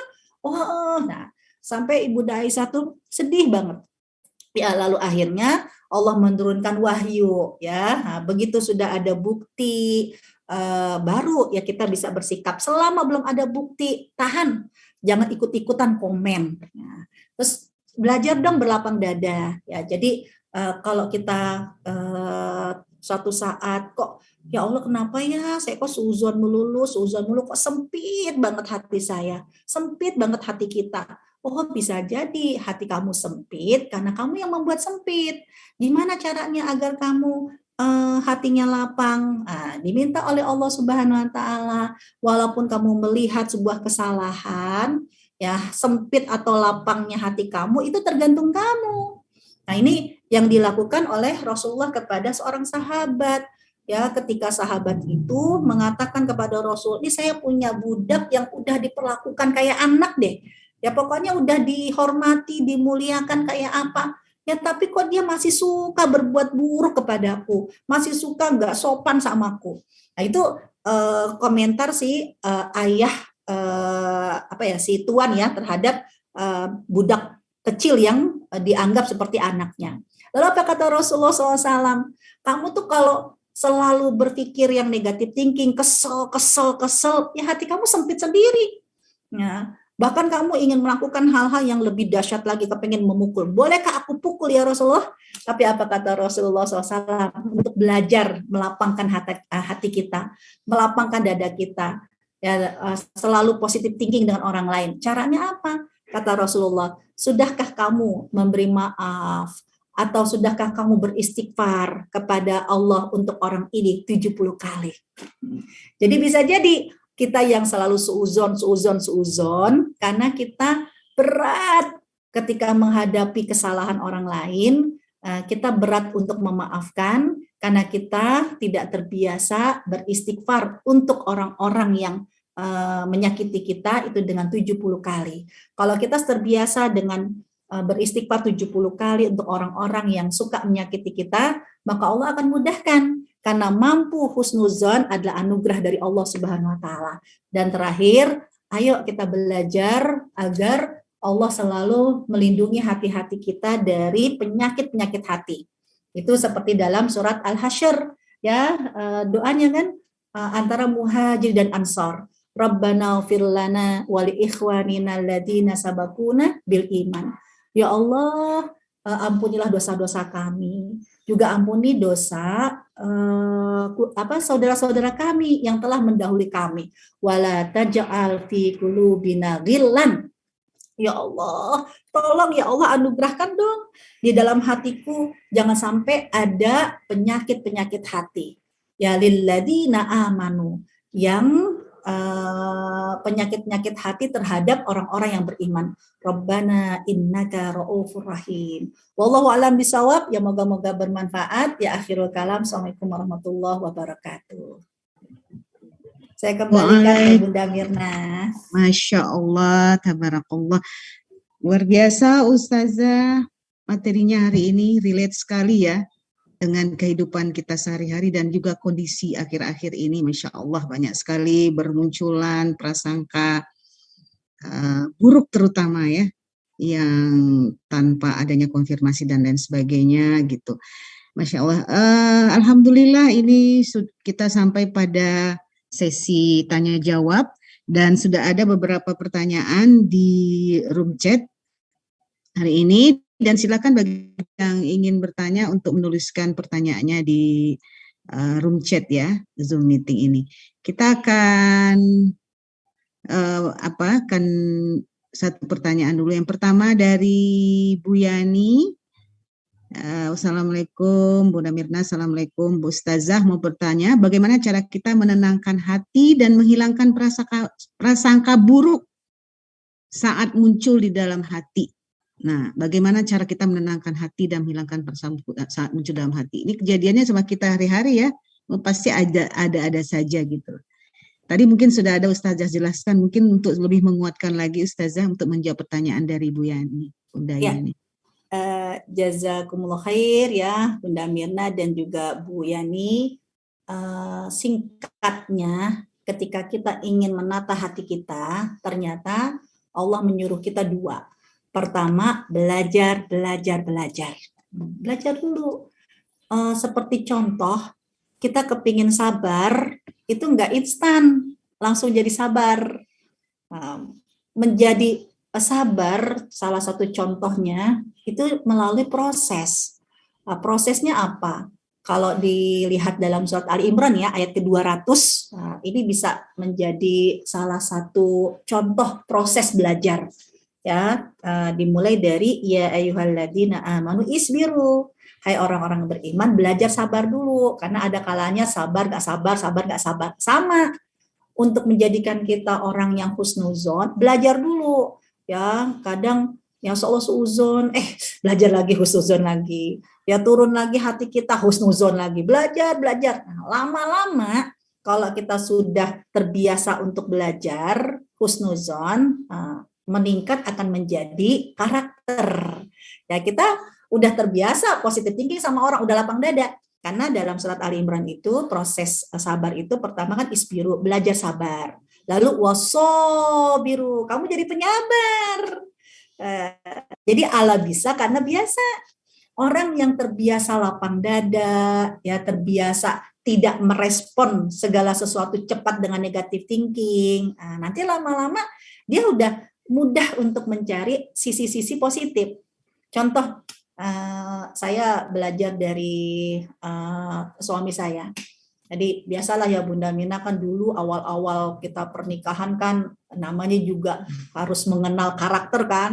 Udah saya sempat bilang begini sama suami, ayah kenapa sih gitu kan, kalau yang ibu mertua saya itu ketika kesel sama fulan itu ngomongnya sama saya, jadi maksudnya marah-marahnya sama saya gitu ya kan. Saya bilang kenapa sih gitu kan, keselnya kan sama dia, tapi kok melampiaskan emosinya itu ke saya.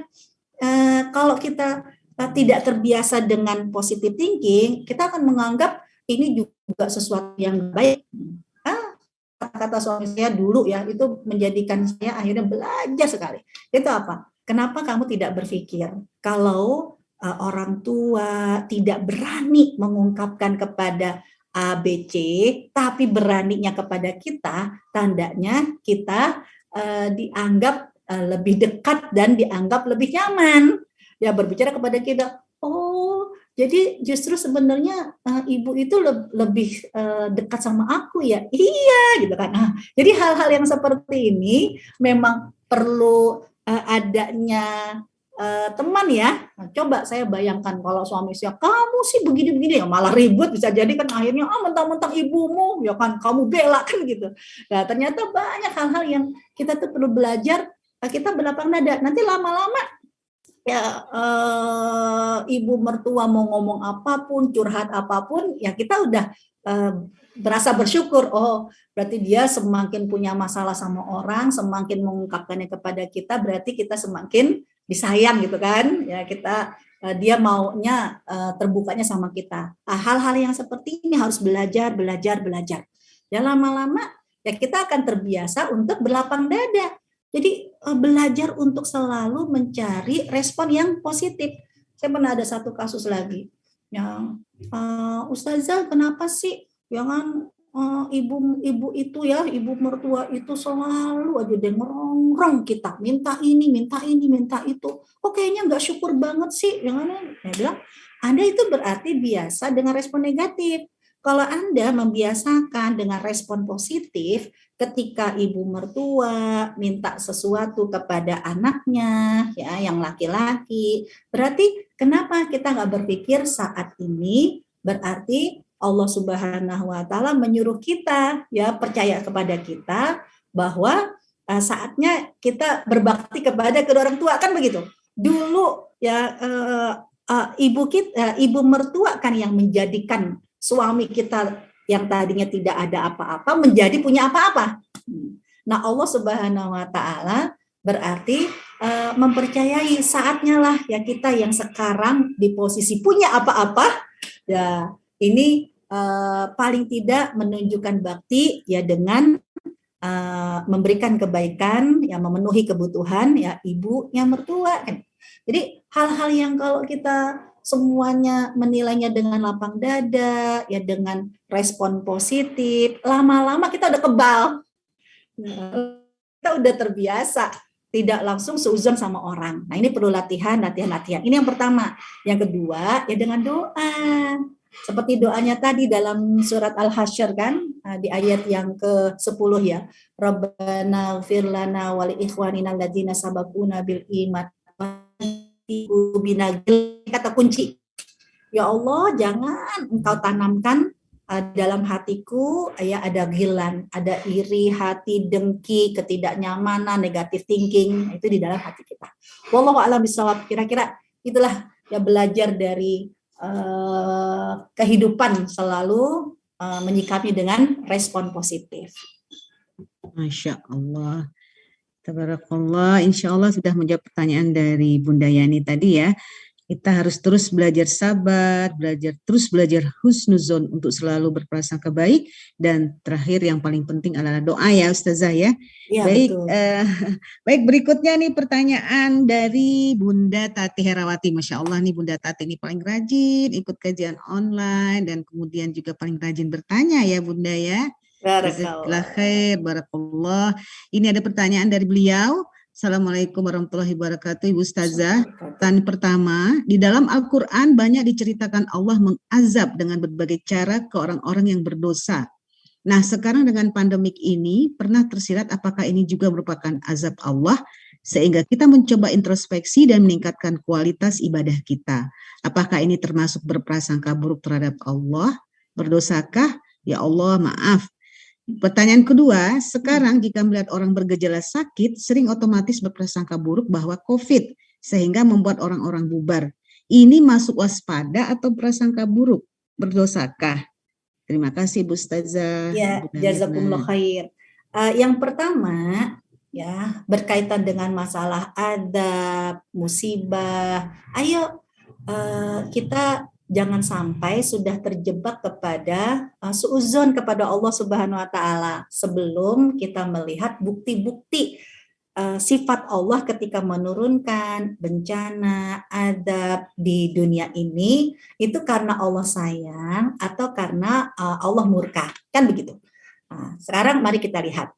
Ternyata Allah membedakan saat Allah menurunkan sesuatu yang tidak nyaman ya, musibah, artinya bencana deh. Ketika Allah menurunkan bencana kepada orang-orang beriman, ini menggunakan kata musibah, ya, menggunakan kata fitnah, menggunakan kata bala. Contohnya bisa dalam surat Al-Baqarah. Ya, surat Al-Baqarah di ayat 154 ya sampai dari ayat 155. Ya, Allah ketika menurunkan ketidakenakan yang kita rasakan di dunia ini, nah ternyata menggunakan kata bala, ya, menggunakan kata musibah, menggunakan kata fitnah, yang artinya apa? Ujian. Ujian. Kalau ujian diturunkan oleh Allah bukan karena Allah benci, tapi kalau ujian diturunkan oleh Allah karena Allah sayang. Nah, buktinya di ayat 155, walanabluwannakum, pasti kami akan uji kalian dengan sesuatu yang tidak nyaman, rasa takut, rasa lapar, kekurangan harta, kekurangan jiwa, kekurangan buah-buahan, wabasyir, berilah kabar gembira. Coba kalau pakai logika, ya Allah kekurangan harta, kekurangan jiwa, sesuatu yang tidak nyaman, kok dibilangnya sama Allah kabar gembira? Kan kalau dipikir-pikir nggak logis banget, ya karena ujian, musibah ini ya ketika disebut sebagai ujian, bukankah untuk proses liyabluwakum ayyukum ahsanu amala, ya yang terbaik amalnya. Nah, beda ketika Allah turunkan, Allah timpakan, yang merasakan adalah orang kafir, ya, orang yang tidak beriman. Nah, kalau bencana itu kayak COVID deh, ya, bendanya sama yang Allah turunkan, rasa sakitnya sama, tapi ketika orang beriman yang merasakan sakit COVID itu adalah ujian karena Allah sayang.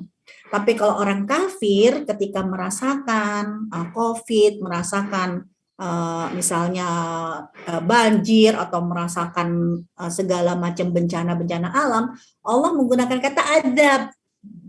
Kalau adab berarti tandanya Allah murka. Nah, ini lihat di dalam surat, banyak surat ya, contohnya surat Al-Maidah aja deh. Surat Al-Maidah ya di ayat yang ke-115. Ini kan closing dialog Allah kepada orang-orang Bani Israel di zaman Nabi Isa alaihissalam. Ketika Nabi Isa diturunkan hidangan semeja langit. Semeja langit. Nah, lalu Allah Subhanahu wa taala semeja ya, hidangan dari langit itu semeja ya. Tidak hanya menu-menunya aja, tapi sehidangan itu dengan meja-mejanya. Nah, di ayat ke-115 lihat ya, pada saat Allah menurunkan nikmat itu bukan karena Allah sayang, tapi Allah turunkan nikmat itu ternyata kalau Allah ini munazzilu alaikum, Allah turunkan, tapi fama yakfur, siapa yang kafir. Jadi barometernya adalah karena beriman atau kafir. Kalau dia kafir setelah ini, fa inni u'adzibuhu, aku akan adab dia dengan adab yang tidak dirasakan oleh siapapun di muka bumi ini. Jadi beda antara adab dengan musibah. Sama-sama sih bencana alamnya, tapi yang dirasakan oleh orang beriman itu adalah musibah. Ya, berarti diturunkan karena Allah sayang. Tapi kalau yang merasakan adalah orang kafir yang tidak beriman, itu adalah adab. Nih, jadi perlunya kita membedakan ya ketika musibah, bencana alam itu terjadi bagi orang beriman, itu adalah karena Allah sayang. Tapi yang merasakan orang kafir karena Allah murka. Jadi dengan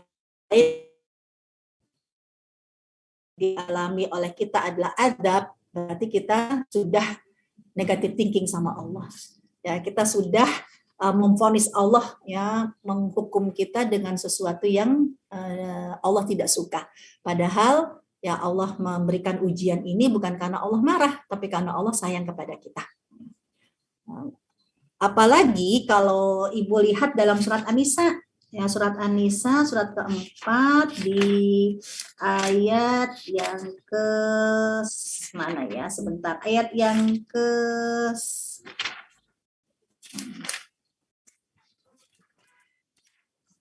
ya, jadi sesuatu yang buruk itu terjadi ya karena apa? Ya karena diri kamu sendiri, bukan karena Allah Subhanahu wa taala. Nih, ayat ke-79, surat An-Nisa 79. Allah menyebutkan ma'asobaka min hasanatin. Sesuatu yang Allah berikan kepada kamu itu khair, ya, kebaikan-kebaikan, faminallah, itu dari Allah. Tapi wa ma'asobaka min sayi'ah.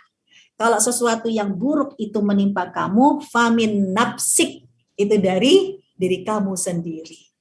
Bukan karena Allah murka. Jadi teguran itu belum tentu karena Allah murka, teguran itu bisa jadi karena Allah sayang. Jadi kalau kita menganggap Allah menegur kita, boleh. Tapi kalau kita menganggap ya Allah telah mengadab kita, nggak boleh. Kemudian yang kedua tadi ketika kita melihat orang yang kena yang sakit hari ini kayak di COVID kan gitu ya? Iya, COVID. Jadi di COVID kan. Nah, apakah kita negative thinking ataukah kita waspada? Ini dikembalikan kepada hati masing-masing. Hati masing-masing. Ya, karena suudzon itu adalah vonis hati. Dan kita jangan sampai langsung memvonis seseorang mengcovidkan dirinya ya karena kita sudah negatif thinking sama dia. Tapi bisa jadi seseorang itu mengcovidkan dirinya atau mengcovidkan orang kalau orang lain berarti udah negatif thinking. Tapi kalau ada orang kan yang mengcovidkan dirinya sendiri. Contoh misalnya ya kayak keluarga saya deh ya kayak suami saya, karena kan di rumah saya ada ibu yang sudah lanjut, yang sudah umur. Itu saya sempat bilang sama suami, ayah kok nggak naik ke atas? Bilang, aku bukan yang nggak mau naik ke atas ya, tapi di kantor itu kanan kiri banyak yang sedang isoman. Ya, saya khawatir kalau saya membawa virus ya untuk ke ibu. Jadi sampaikan ke ibu, saya belum bisa bersilaturahim. Kenapa? Karena saya lebih memilih untuk protektif, menjaga ya orang tua. Jadi ketika orang itu mengcovidkan diri sendiri untuk ikhtiar menjaga orang lain jangan sampai tertular, karena kan COVID ini nggak terlihat sama sekali. Nah, apalagi sekarang udah sampai ke Omikron kan berarti udah lebih gimana gitu, nggak terlihat tapi penyebaran itu sangat cepat gitu kan. Nah ini dia mengcovidkan dirinya karena kanan, kiri, depan, belakang itu sudah banyak yang isoman ya agar protektif jangan sampai menularkan kepada orang lain. Nah, itu dipersilahkan saja. Tapi jangan sampai zolim kita yang mengcovidkan orang lain sehingga akhirnya menzolimi orang itu. Ya contoh ya misalnya ya kita nggak bisa nutup mata, nutup telinga ya ketika ada seseorang yang sudah masuk rumah sakit ya kadang kan kalau meninggal langsung di COVID kan ya padahal kan ada hak dari orang-orang yang wafat itu ya dia dimandikan, dia dikafani, dia disolati kan begitu.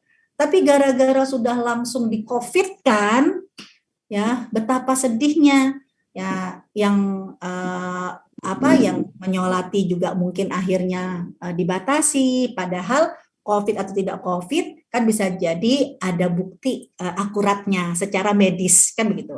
Nah, jadi dua hal yang perlu dibedakan antara seseorang yang mengcovidkan diri dalam rangka protektif jangan sampai menularkan ya lebih bahaya lagi atau ketika mengcovidkan seseorang dan itu jatuhnya sampai menzolimi orang itu. Ini yang perlu diperhatikan. Wallahu a'lam bishawab. Kira-kira seperti itulah Bunda Mirna. Insya Allah. Jazakillah khair Ustazah. Insya Allah menjawab pertanyaan dari Bunda Tati Herawati ya. Ya Bunda ya, insya Allah sudah terjawab dengan baik. Berikutnya adalah pertanyaan dari Ibu Yulia. Assalamualaikum warahmatullahi wabarakatuh. Mau bertanya Ustazah, boleh nggak kita berprasangka buruk karena memang berdasarkan beberapa kali pengalaman, misalnya setiap dia datang pasti ada yang hilang. Jadi begitu kelihatan dia mau datang, kita langsung tutup pintu. Nah, terima kasih Ustazah dan Bunda Mirna. Nah ini gimana? Kayak mungkin ada juga yang kejadian seperti ini ya. Ibu-ibu mungkin banyak merasakan juga ya mungkin ya. Kejadian yang dialami oleh Bu Yulia. Ya. Nah, saya ingat jadi ya sekali lagi ya masalah positive thinking, negative thinking ini masalah hati. Jangan sampai hati kita yang sudah memvonis sesuatu yang buruk menyebabkan kita menzolimi orang itu. Nah, ini yang perlu diperhatikan. Jangan sampai vonis kita sesuatu yang buruk kepada orang tersebut sampai kita melakukan kezaliman kepada orang tersebut. Ini yang perlu diwaspadai. Kenapa? Karena pernah ada satu kasus di zaman Rasulullah, yaitu ketika ada seorang sahabat di medan perang ketemu sama orang kafir ya di pasukan musuh ya. Ketika mau ditikam, apa kata orang kafir itu? Asyhadu an la ilaha illallah anna Muhammadar Rasulullah, kan nggak jadi kan? Nggak jadi ditikam. Oh, udah ya, karena dia mengucapkan syahadat. Kalau dia sudah mengucapkan syahadat berarti dia haram darahnya. Masih di perang yang sama, ternyata dipertemukan sama Allah dengan orang yang kafir itu lagi. Loh, ya, begitu udah kalah mau ditikam, ya si kan wa asyhadu anna Muhammadar Rasulullah, kan akhirnya nggak jadi ditikam, haram darahnya. 2. Yang ketiga, ya masih di perang yang sama, yang ketiga ketemu lagi. Ya, begitu mau ditikam, orang ini mengucapkan asyhadu alla ilaha illallah wa asyhadu anna Muhammadar Rasulullah. Tapi sahabat ini merasa kalau ya dia hanya menjadikan syahadat ini sebagai main-main untuk tameng. Dibunuhlah si orang ini ya, yang ada di pasukan musuh, dibunuh. Lalu diadukan kepada Rasulullah SAW, diceritakan apa kata Rasulullah SAW, engkau telah membunuh ya. Rasul cuma bilang begini, apakah engkau tidak belah aja dadanya ya, apakah engkau sudah pastikan di dalam hatinya kalau dia terakhir mengucapkan kalimat syahadat itu hanya untuk main-main. Jadi kita tidak boleh melakukan tindakan atas dasar persepsi kita, negatif thinking kita, yang akhirnya perbuatan kita itu menzolimi orang lain tanpa ada buktinya. Nah, sekarang apakah tadi tindakan kita tutup-tutupin semua pintu ya, semua brankas-brankas kita deh ya. Pertanyaannya itu adalah kewaspadaan atau kita sampai menzolimi dia. Kalau misalnya kita tidak dalam rangka menzolimi dia, tidak rangka dalam menzolimi, ya artinya wah dia memang terbiasa kalau ke rumah ya ini istilahnya ada aja barang yang hilang. Nah, kita akan bertindak protektif ya, yaitu apa? Ya jangan sampai kita biarkan dia melakukan kejahatan. Kalau kita sudah membiarkan dia melakukan kejahatan, kita kan sama jahatnya, ya, karena kita sama maksiatnya. Ya, kenapa kita tidak berpikir agar orang ini di rumah kita dia akan kita didik kalau perbuatan tersebut perbuatan yang salah, kan gitu kan? Nah, dan sudahkah kita membuktikan kalau memang yang bersangkutan itu yang mengambil, kan itu masih praduga. Kecuali kalau memang ya kita sudah istilahnya membuktikan. Jadi saran saya bukan kita malah tutup-tutup, tapi kalau memang kita ingin mencari bukti, kita ingin memberikan edukasi, efek jerak kepada dia, kita bisa ya ibaratnya seperti kayak membuat perangkap ya kayak buat perangkap ya dengan CCTV dengan segala macam. Tujuannya bukan untuk menghukum dan mengadili dia. Tujuannya ya untuk pertama memberikan bukti kalau kamu melakukan perbuatan ini ada perbuatan yang salah dan ini buktinya, agar kan dia tahu gitu bahwa dia itu bersalah. Mungkin selama ini dia merasa enjoy, kalau memang dia benar-benar pelakunya ya, dia merasa enjoy ngambil ini karena setiap aksi dia nggak ketahuan, kan gitu kan? Ya, gimana caranya? Jangan sampai justru dia ketahuannya, dia tertangkap basahnya di orang lain. Ini bisa malah berbahaya, ya kan? Tapi kalau dia tertangkapnya di rumah kita, ya tertangkap basah di rumah kita, berharap dengan bukti ini membuat dia tersadarkan kalau perbuatan ini adalah perbuatan yang tidak benar, perbuatan yang salah, ini perbuatan yang zolim. Nah, kenapa? Pertama, ya kalau memang kita menganggap selalu hilang, ayo ya kita buat seperti tangkap basah ya untuk mengedukasi dan untuk membuat dia jerah agar dia tidak berkelanjutan dengan aksinya itu. Satu. Terus yang kedua, yang kita takutkan kan kalau dia mengambil itu memang maaf ya karena kebutuhan yang bisa jadi apa ya, pencuriannya adalah pencurian yang sah. Maksudnya apa yang sah?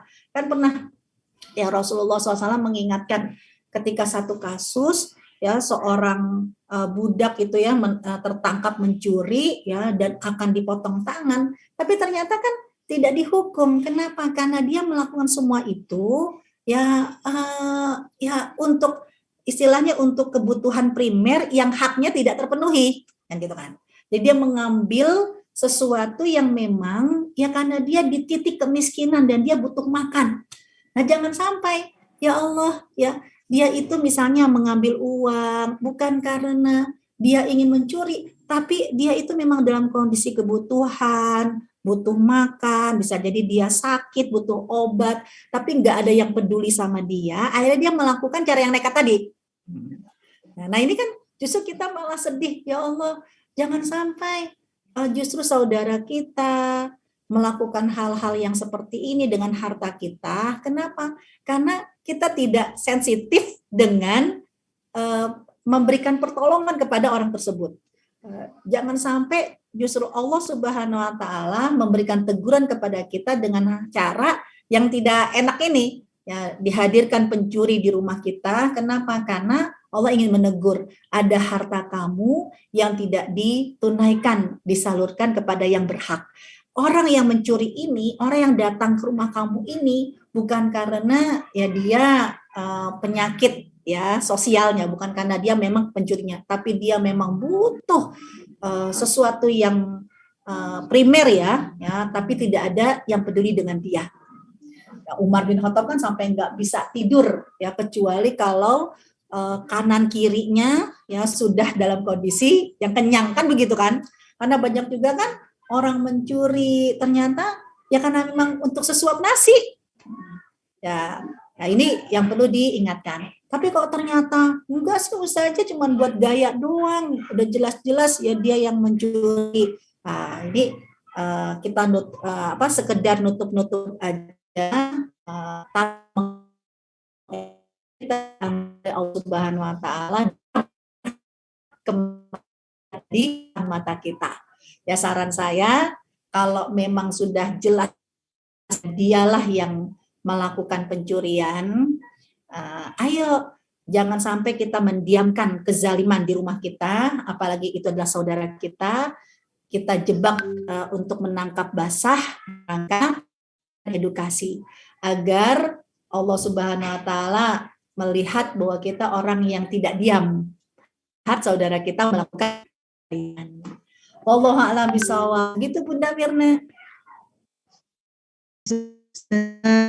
Alhamdulillah, barakallah.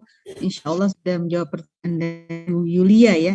Ini kombinasi semuanya, berprasangka baik, waspada juga, dan ada edukasi juga ya. Jadi semuanya ya. Jadi tidak satu saja gitu jalan keluarnya. Bolak-balik kan datang ke rumah kan. Betul.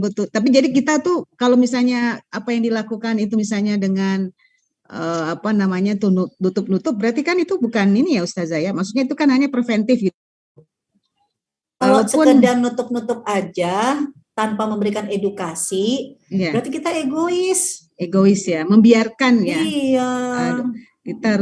Kita harus tahu dulu apakah memang yang bersangkutan yang melakukan ya, itu supaya kita tidak menzolimi juga ya Ustazah ya. Dan baik, satu lagi Bunda Mirna, kalau yang ditutup adalah makanan, waduh, kita justru melakukan kezaliman. Karena tamu-tamu kita ya itu maaf halal, apapun makanan yang ada di rumah kita kan begitu. Iya, insya Allah malah tambah barokah rezekinya. Betul. Ketika kita berbagi, masya Allah. Baik Ustazah, ini ada pertanyaan terakhir dari Ibu Frina. Ya, Assalamualaikum Ustazah, Afwan, bagaimana kita menyikapi orang yang berburuk sangka kepada kita? Nah, kalau tadi kita hampir semuanya kita yang berburuk sangka ke orang. Nah, sekarang bagaimana menyikapi orang yang berburuk sangka terhadap kita gitu? Ini Masya Allah. Masya Allah. Ibunda Aisyah radhiyallahu an itu benar-benar menjadi peristiwanya itu pelajaran buat kita.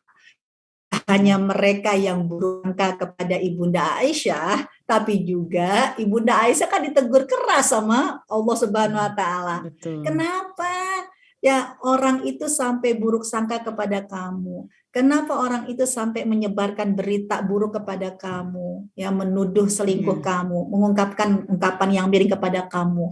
Ya karena kan Ibunda Aisyah juga salah, dia menyebabkan seseorang itu berpotensi orang itu seuzon sama dia. Jadi dia melakukan hal-hal yang memang mengundang orang itu seuzon.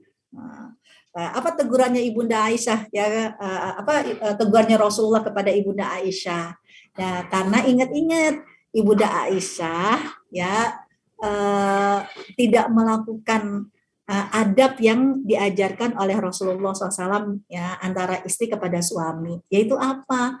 Kalau kemana-mana kan harus izin sama suami. Nah Ibunda Aisyah keluar dari tenda itu kan nggak ngomong ya, padahal yang namanya suami istri harus ada keterbukaan, harus ada komunikasi. Tapi ternyata Ibunda Aisyah pele, ketinggalan kalung kan? Kalung saya ketinggalan, ya cuman mau ngambil doang. Jangan lupa, ya kamu itu ketika bepergian bersama, lalu akan meninggalkan tempat, itu harus izin. Gara-gara tidak izin, akhirnya ketinggalan rombongan, kan gitu. Ya penyebabnya karena tidak izin. Nah di sini ketika ada orang yang seuzon sama kita, yang selalu buruk sangka sama kita, ada kalanya kita perlu mengevaluasi. Jangan-jangan memang ada perilaku kita yang mengundang orang untuk ya negatif thinking sama lah. Kalau kita memang sudah tahu yang selalu seuzon sama kita, apa yang diajarkan sama Rasulullah SAW, ya kita diminta untuk mengklarifikasi dan melakukan keterbukaan. Ya seperti tadi kasusnya Rasulullah SAW, ya tidak mengucapkan salam kan kepada sahabat. Ya, nah sahabat itu kan kelihatan banget ya ekspresinya, kok Rasul gitu sih, udah jelas-jelas ketemu kok nggak ngucapin salam sama aku ya. Nah agar Rasulullah SAW itu tidak diburuk sangkakan oleh sahabat tadi, ya, Rasulullah pun akhirnya datang dan mengklarifikasi. Jadi caranya kalau memang kita suka diseuzonkan sama orang, bercerminlah. Barangkali memang ada hal-hal yang kita lakukan, hal-hal yang kita ucapkan berpotensi orang lain itu seuzon sama kita. Nah, jadi kita bisa mengevaluasi diri. Terus yang kedua, kita klarifikasi. Nah, kenapa kamu begini, kenapa kamu begitu, agar mereka pun juga jelas, oh ternyata begitu, oh ternyata begitu. Jadi demikian Bu Darwina. Jadi evaluasi sendiri apa yang telah kita lakukan. Kemudian yang kedua, cobalah untuk mengklarifikasi. Iya. Jadi intinya adalah mencoba evaluasi diri dan kemudian untuk selalu klarifikasi atau tabayun ya Bunda ya, ya Ustazah ya. Siap. Jadi memang tabayun ini paling penting nih, karena kita kadang-kadang cepat mengambil kesimpulan atau berasumsi terhadap sesuatu tanpa melakukan tabayun. Semoga kita adalah orang-orang yang selalu bertabayun ya, sehingga tidak ada kesalahpahaman dan tidak ada prasangka buruk yang terjadi. Masya Allah, tabarakallah, hari ini luar biasa ilmu kita yang kita dapat dari guru kita tercinta Ustazah Hamidah. Kita doakan beliau untuk selalu dalam keadaan sehat, terus berbagi ilmu dengan kita. Kita doakan juga semoga Ustazah Hamidah juga cepat untuk dikukuhkan doktornya. Ini semester terakhir Bunda Mirna. Ini adalah semester terakhir. Kita doakan supaya Ustazah Hamidah cepat menyandang gelar doktornya. Nanti kita harus hadir semua nih, ya. Dalam pengukuhannya. OTW sidang kedua dan ketiga persiapan. Masya Allah, kita doakan semoga diberi kemudahan dan kelancaran ya Ustazah ya, dalam menyelesaikan disertasi doktornya dan segera dikukuhkan insya Allah dalam tahun ini ya Ustazah ya. Insya Allah. Ya. Karena memang Alhamdulillah, dikejar tabarakallah. target ya, insya Allah bulan Maret saya sidang yang kedua, nanti bulan April sidang ketiga sampai 5 sidang. Masya Allah, tabarakallah. Ustazah, mohon ditutup dengan doa. Ustazah, ada beberapa dari jamaah yang sedang isoman, ya, dan juga sedang sakit. Semua diangkat segala penyakitnya, diberikan kesembuhan segera oleh Allah SWT. Mohon doa juga untuk mungkin segala doa-doa yang terbaik lah pada negara kita dan situasi sekarang ini, ada kelangkaan minyak goreng dan lain sebagainya. Ya, ini menyangkut hajat hidupnya ibu-ibu ya. Orang Betul. banyak menyangkut gorengan, jadi nggak ada tuh di rumah, tapi jadi sehat ya insya Allah. Hikmahnya adalah selalu berhusnuzon bahwa tidak ada minyak goreng pun kita bisa kukus atau rebus ya. Jadi kita semakin sehat insya Allah. Masya Allah, tabarakallah. Tafadhol Ustazah, mohon ditutup dengan doa.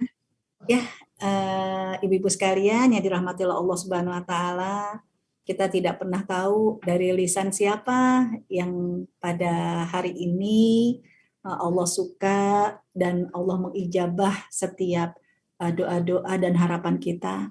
Tidak hanya untuk kita, tapi juga untuk orang-orang yang kita cintai dan juga untuk negeri ini ya, agar Allah Subhanahu wa taala kokohkan, kuatkan, karena kelak negeri ini akan menjadi negeri yang dipercaya oleh Allah, baldatun thayyibatun wa rabbun ghafur.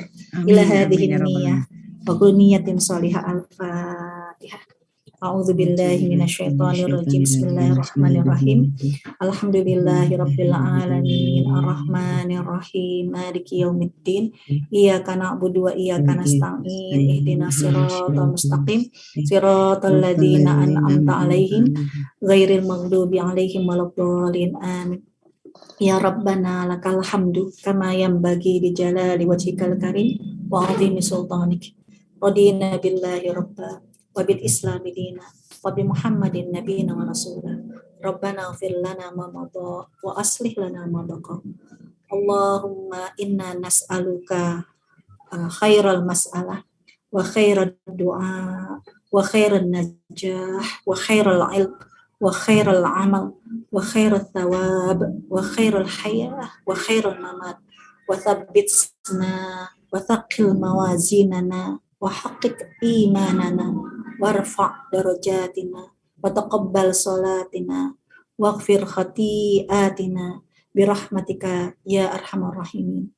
Rabbana la tada' lana dzamban illa ghafarta wala aiban illa satarta wala maridan illa syafaita wala dhalan illa hadaita wala taiban illa qabalta wala mujahidan fi sabilillah illa nasartahu wa ayyata. Allahumma shfi mardana wa mardal muslimin. Allahumma shfi mardana wa mardal muslimin. Allahumma shfi mardana wa mardal muslimin shifaan la yughadiru saqama.